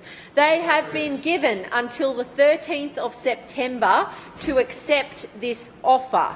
They have not been given any reason for this massive, almost 50% cut in the funding. It is a shameful decision of this council to cut the Southside's premier environmental and sustainability festival run by one of our most distinguished environmental groups, the Oxley Creek Catchment Association.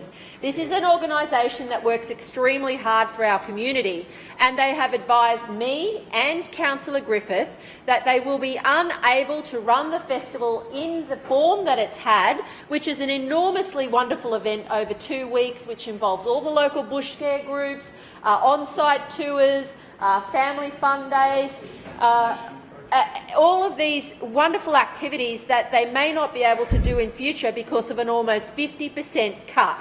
Now, why they're cutting this festival when this council is Councillor saying... Johnston, I appreciate that you're leading more to the substantive material of the motion. Can you please talk about why this matter is urgent, why it must be dealt with now? It's urgent because this administration has just written to one of our most important environmental groups cutting their funding. They've given them only a few days in which to respond to this ultimatum, and that is unfair and wrong. This urgency motion is necessary now so that we can restore full funding for the Peaks to Points Festival. It covers the whole of the South Side. It is an extremely significant event and OCA do a wonderful job running it. And it is at risk because the LNP administration, who are out there claiming that they are investing in the future of Oxley Creek, on one hand, are cutting the funding for the actual practical events that are happening in our community. That is not acceptable to me. It is not acceptable to Councillor Griffith, and we think it is an urgent and important matter for consideration and full debate by Council today. I urge all councillors to vote for this motion. All those councillors who believe that this matter is urgent, say aye.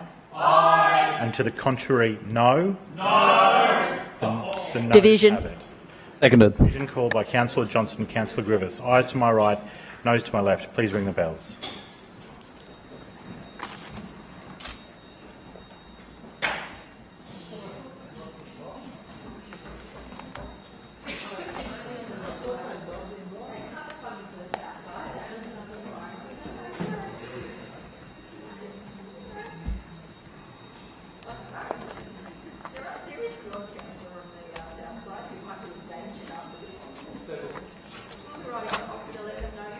Councillors, please allow this vote to be conducted in silence.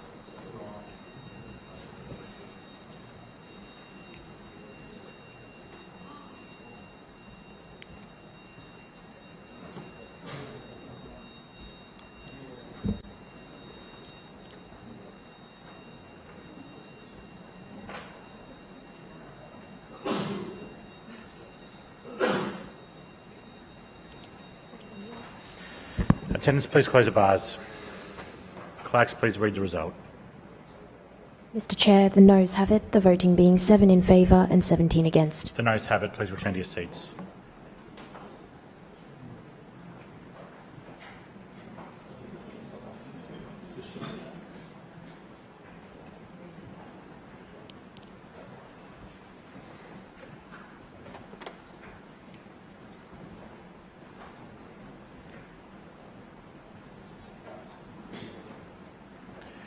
Councillor Richards, had you concluded your remarks? Thank you. I'll now put the resolution on for the Environment, Parks and Sustainability Committee report. All those in favour say aye. Aye. To the contrary, no. The ayes have it. Councillors, the Field Services report. Councillor Howard. Oh, thank you, Chair. I move that the report of the Field Services Committee meeting held on Tuesday the 20th of August 2019 be adopted. Seconded. It's been moved by Councillor Howard, seconded by Councillor Marx, that the report of the Field Services Committee meeting dated Tuesday, the 20th of August 2019 be adopted.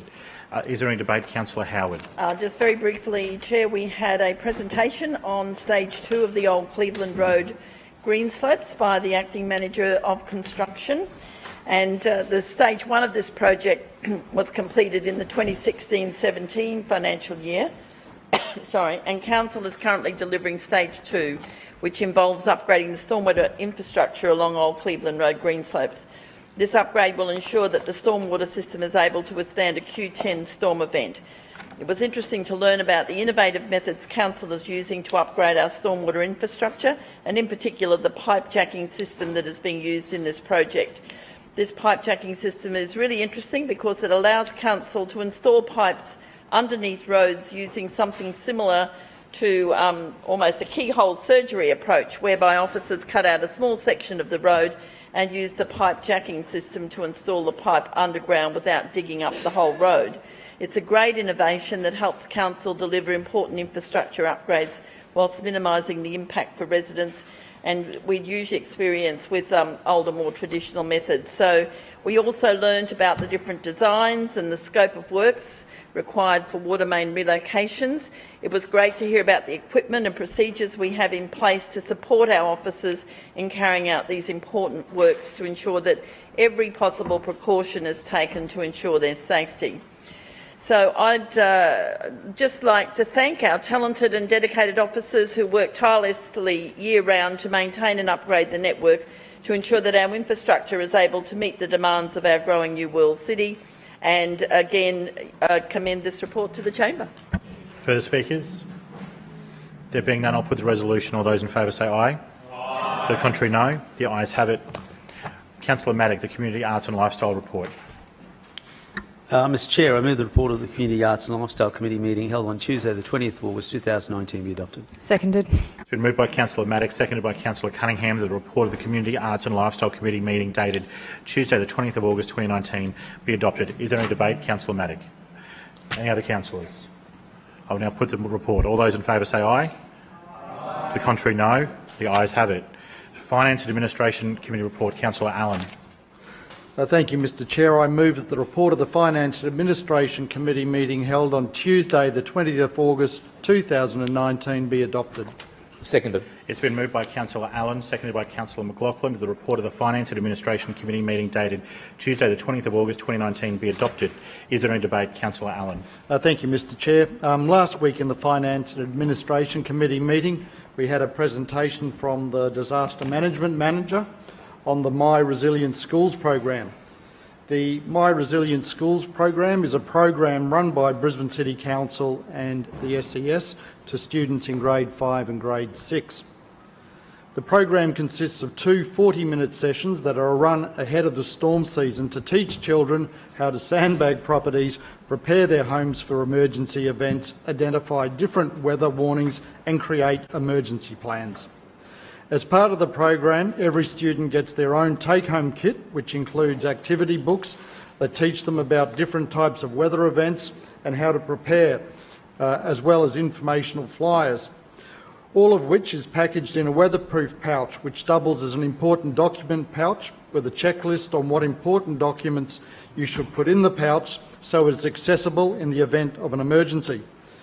We had these kits available for everyone in the committee so they could be seen and obviously to get a sense of what children are actually taking home with them from the program. The program has been exceptionally popular with schools in Brisbane, with 51 different schools participating in the program last year, which is more than 2,500 students. We even heard that there is interest from schools outside the Brisbane local government area. The program is free for schools and students, and anyone can register their school on Council's website by searching for My Resilient Schools program. While I addressed this issue last week, the program costs approximately $13,000 depending on how many schools participate, and is funded from the Queensland Government's Get Ready grant funding. We also had a committee report, being the financial reports for the June year ended June 2019, and I'll leave further debate to the chamber. Further speakers? There being none, Councillor Allen. I'll put the resolution. All those in favour say aye. Aye. The contrary, no. The ayes have it. Councillors, are there any petitions? Councillor Mackay. Chair, I have a petition about a tree to be saved in Indooroopilly. Councillor Cumming. Yes, two petitions, one in relation to Beelarong Street at Morningside, and the other one in relation to Walnut Street at Wynnum. Councillor Strunk. Oh, you might need that other one. Councillor, can you please put your microphone on? Sorry. Please turn your microphone on. Sorry. Thank you. Thought you were going to go around. Please start again. Okay. I tendered this petition on behalf of the Councillor for Morningside, Councillor Cook, and the petition is been signed by some of the youngest members of the Morningside ward, asking for a off-the-leash dog park to be established in Mary Street Park. Councillor Griffiths. Yes, thanks, Mr. Chair. I have a petition to Council requesting that the LNP and the Mayor actually negotiate with the state to give the land to for koala habitat at Tui Forest. Councillor Johnston. Yes, I have a petition from about 80 residents calling on Council to buy back property at 143 Hyde Road, Yeronga, to create more parkland and green space following the Lord Mayor's announcement. Councillors, can I have a resolution to receive the petitions? Mr Chair, I move that the petitions as presented be received and referred to the committee concerned for consideration and report. Second. It's been moved by Councillor Richards, seconded by Councillor Strunk, that all petitions as presented be received and referred to the committee concerned for consideration and report. All those in favour say aye. Aye. To the contrary, no. The ayes have it. Councillors, are there any matters of general business? Are there any statements required as a result for Councillor Conduct Review Panel order? General business. Councillor Atwood. Thank you, Mr Chairman. As I was running across the Story Bridge with more than 25,000 other Brisbaneites, I couldn't help but be grateful and proud of where I live. The essence of our city is putting others first, making the most of our sunny weather and coming together to support a great cause. I want to thank the Bridge to Brisbane for putting on another great event and raising more than $816,000 for charities such as MS Queensland, Beyond Blue, Food Bank, the Cancer Council Queensland, Guide Dogs Queensland, Mater Foundation, Ronald McDonald House and many, many more. I also want to thank the major sponsors, including us, the Brisbane City Council, the Sunday Mail, the Queensland Government, Channel 9, Transurban, Triple M, Brooks, the Western Brisbane and Anytime Fitness for providing great support for this event. It was incredible to be amongst newborns being pushed in their prams, older Australians using walkers, or little 8-year-old Connor Mathewson who smashed the records. This year I was honoured to run the Bridge to Brisbane in my baggy greens for the Wynnum Manly Cricket Club, but my efforts for the club were quickly overshadowed by a terrific achievement from a club member, 20-year-old student and keen cricketer, Callum Davies, who won this year's 5-kilometre race. Congratulations, Callum, who finished the race with an incredible time of 14:48. It has been an absolute pleasure to get to know the Wynnum Manly Cricket Club over the past few months and support their great work.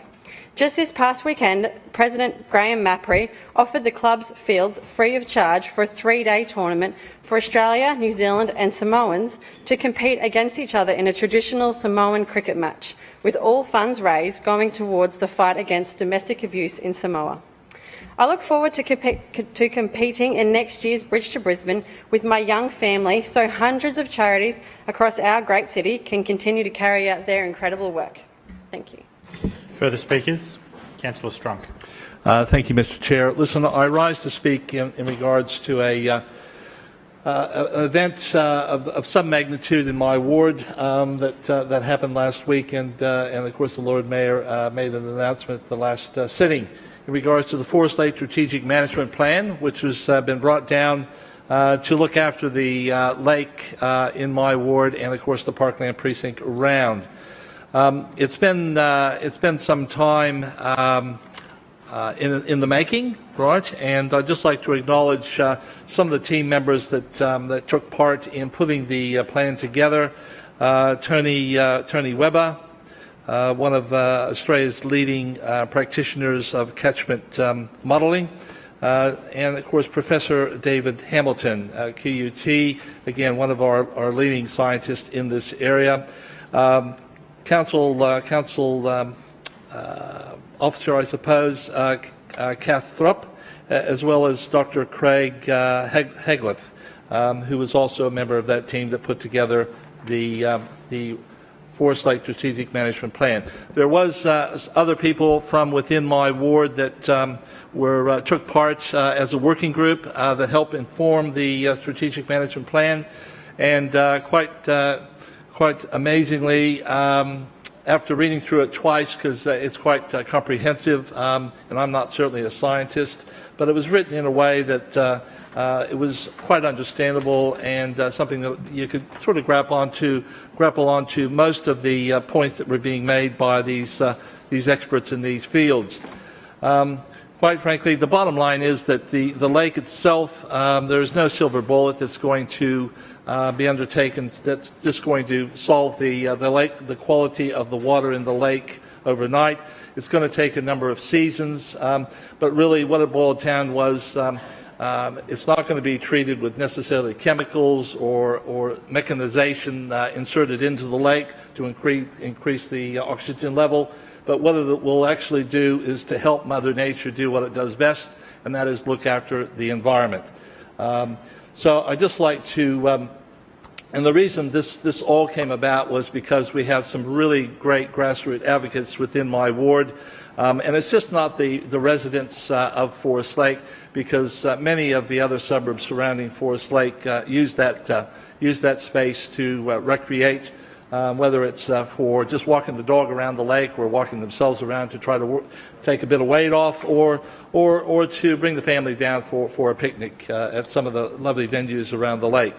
I just want to acknowledge some of those people that were on the Forest Lake Action Group, Marta and Hamish and Greg, Lisa and Shane.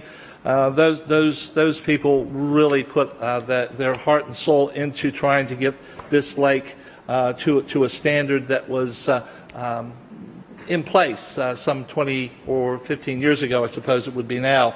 The original plan came down in 2006 at the handover, and really successive administrations have sort of dropped the ball, and now that's to an end, and the money was announced last week and sometime before as well that it'd be about $1 million spent, but it may end up maybe a little bit more than that, depending upon the quotes that come back.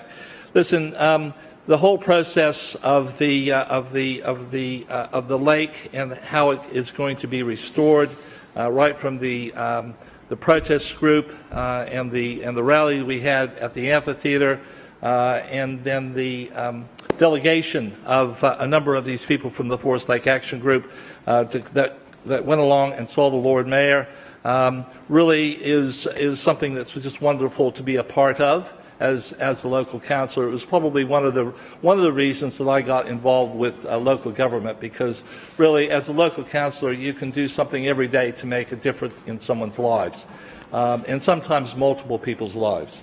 Whether it was the Struggle Street issue a couple of years ago that the people from Inala got really passionate about, that we were able to actually get them probably to modify that program that was probably going to come through on Series 2 to a number of other issues that happen right around the ward that people really want to see action taken.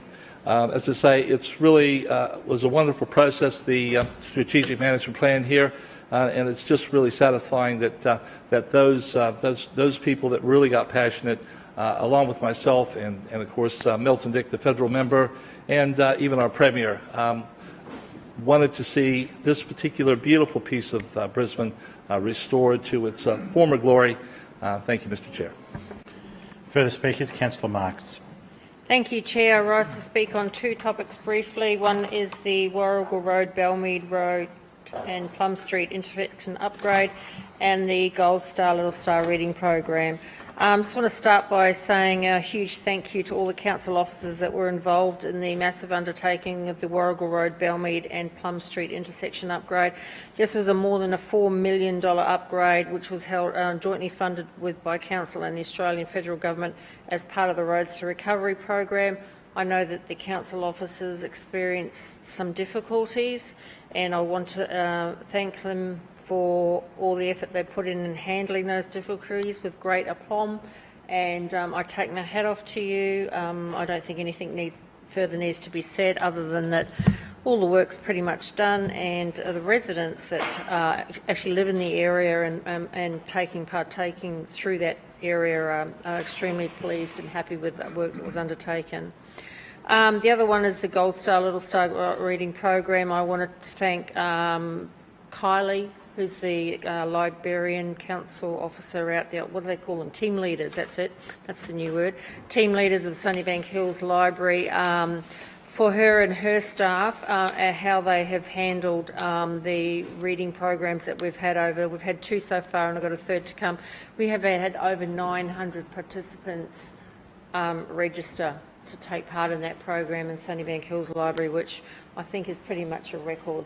So I'm really thrilled with how many children still love to read, and particularly the parents who take the time to listen to or read their children. I make a point of thanking them every single time. But again, mainly Kylie and all your staff out there, you do handle these huge crowds with wonderful ease, and I appreciate all the work you do. Thank you. Further speakers? Councillor Mackay. Thanks, Chair. Tonight I rise to speak about the Walter Taylor Bridge. And first of all, congratulations to those council officers who spend so many dedicated hours maintaining this bridge. They see it as a pride of passion, which is great. Now, as we all know, the Walter Taylor Bridge is about 1 kilometre south of the congested Moggill Road, Coonan Street intersection. And the council officers say the bridge has about 50 years of life left.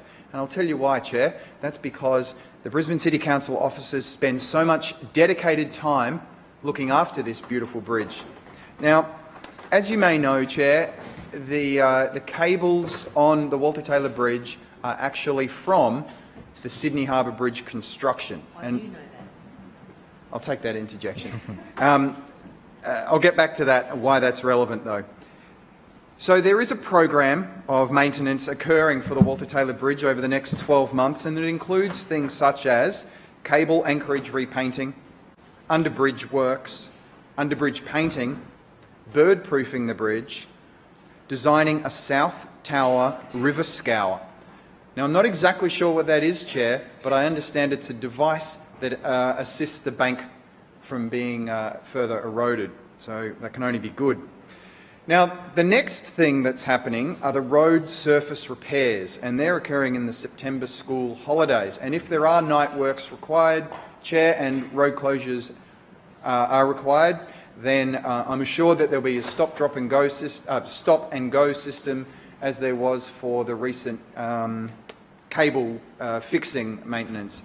And you know what, Chair? I sat in traffic there. It was terrible. It was all of about 3.5 minutes. So the guys did a really good job at the stop and go. There were some other people in this chamber who were trying to stir up a bit of local angst and a bit of a scare campaign about how bad the traffic would be. But there was no traffic, Chair. 3.5 minutes, I reckon, and I drove specifically to see how bad it was.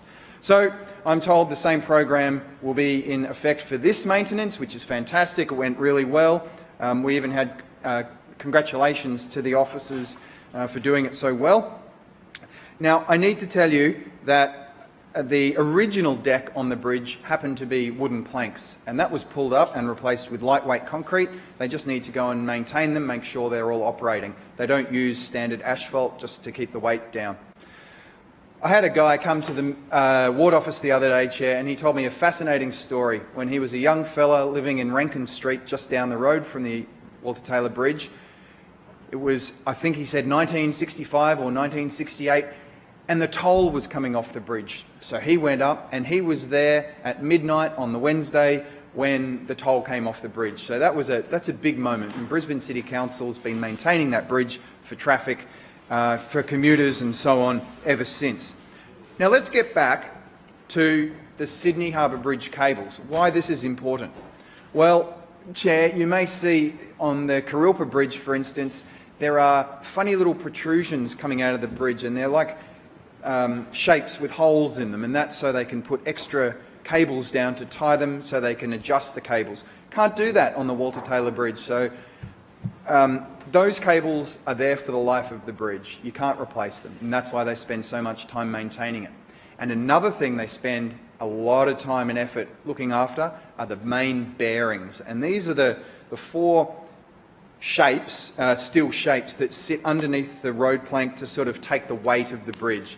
And my understanding is these have never been replaced, and they're getting replaced next year, and it's a massive undertaking. There's lots of research going into how it should best occur, and there will be night closures required. I'm sure they'll use the same system.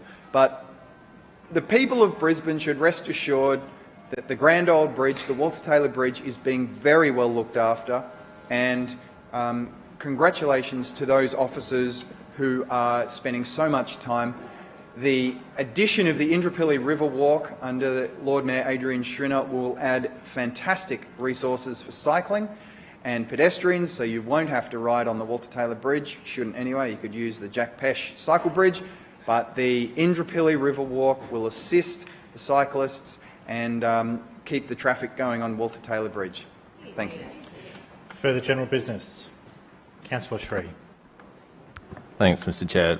Speaking of whipping up fear and about excessive traffic disruption, I just wanted to note that the administration today wasted a lot of council resources trying to take me to court to prevent the peaceful protest that's occurring tomorrow morning.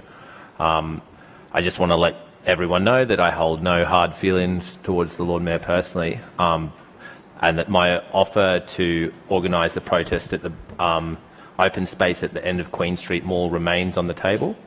So we've offered repeatedly to the council administration that rather than blocking Edward Street tomorrow morning and rather than marching down Edward Street, we are quite willing to compromise and gather in the open space at the bottom of the mall and march through Queen Street Mall in order to reduce the traffic impacts. That offer has been made repeatedly to the council, and I just want to reiterate that offer stands. So the ball's in council's court, and if council refuses that offer to instead take the protest through the mall, it's on council's head if there are negative traffic impacts tomorrow morning. Further speakers? There being none, I declare the meeting closed.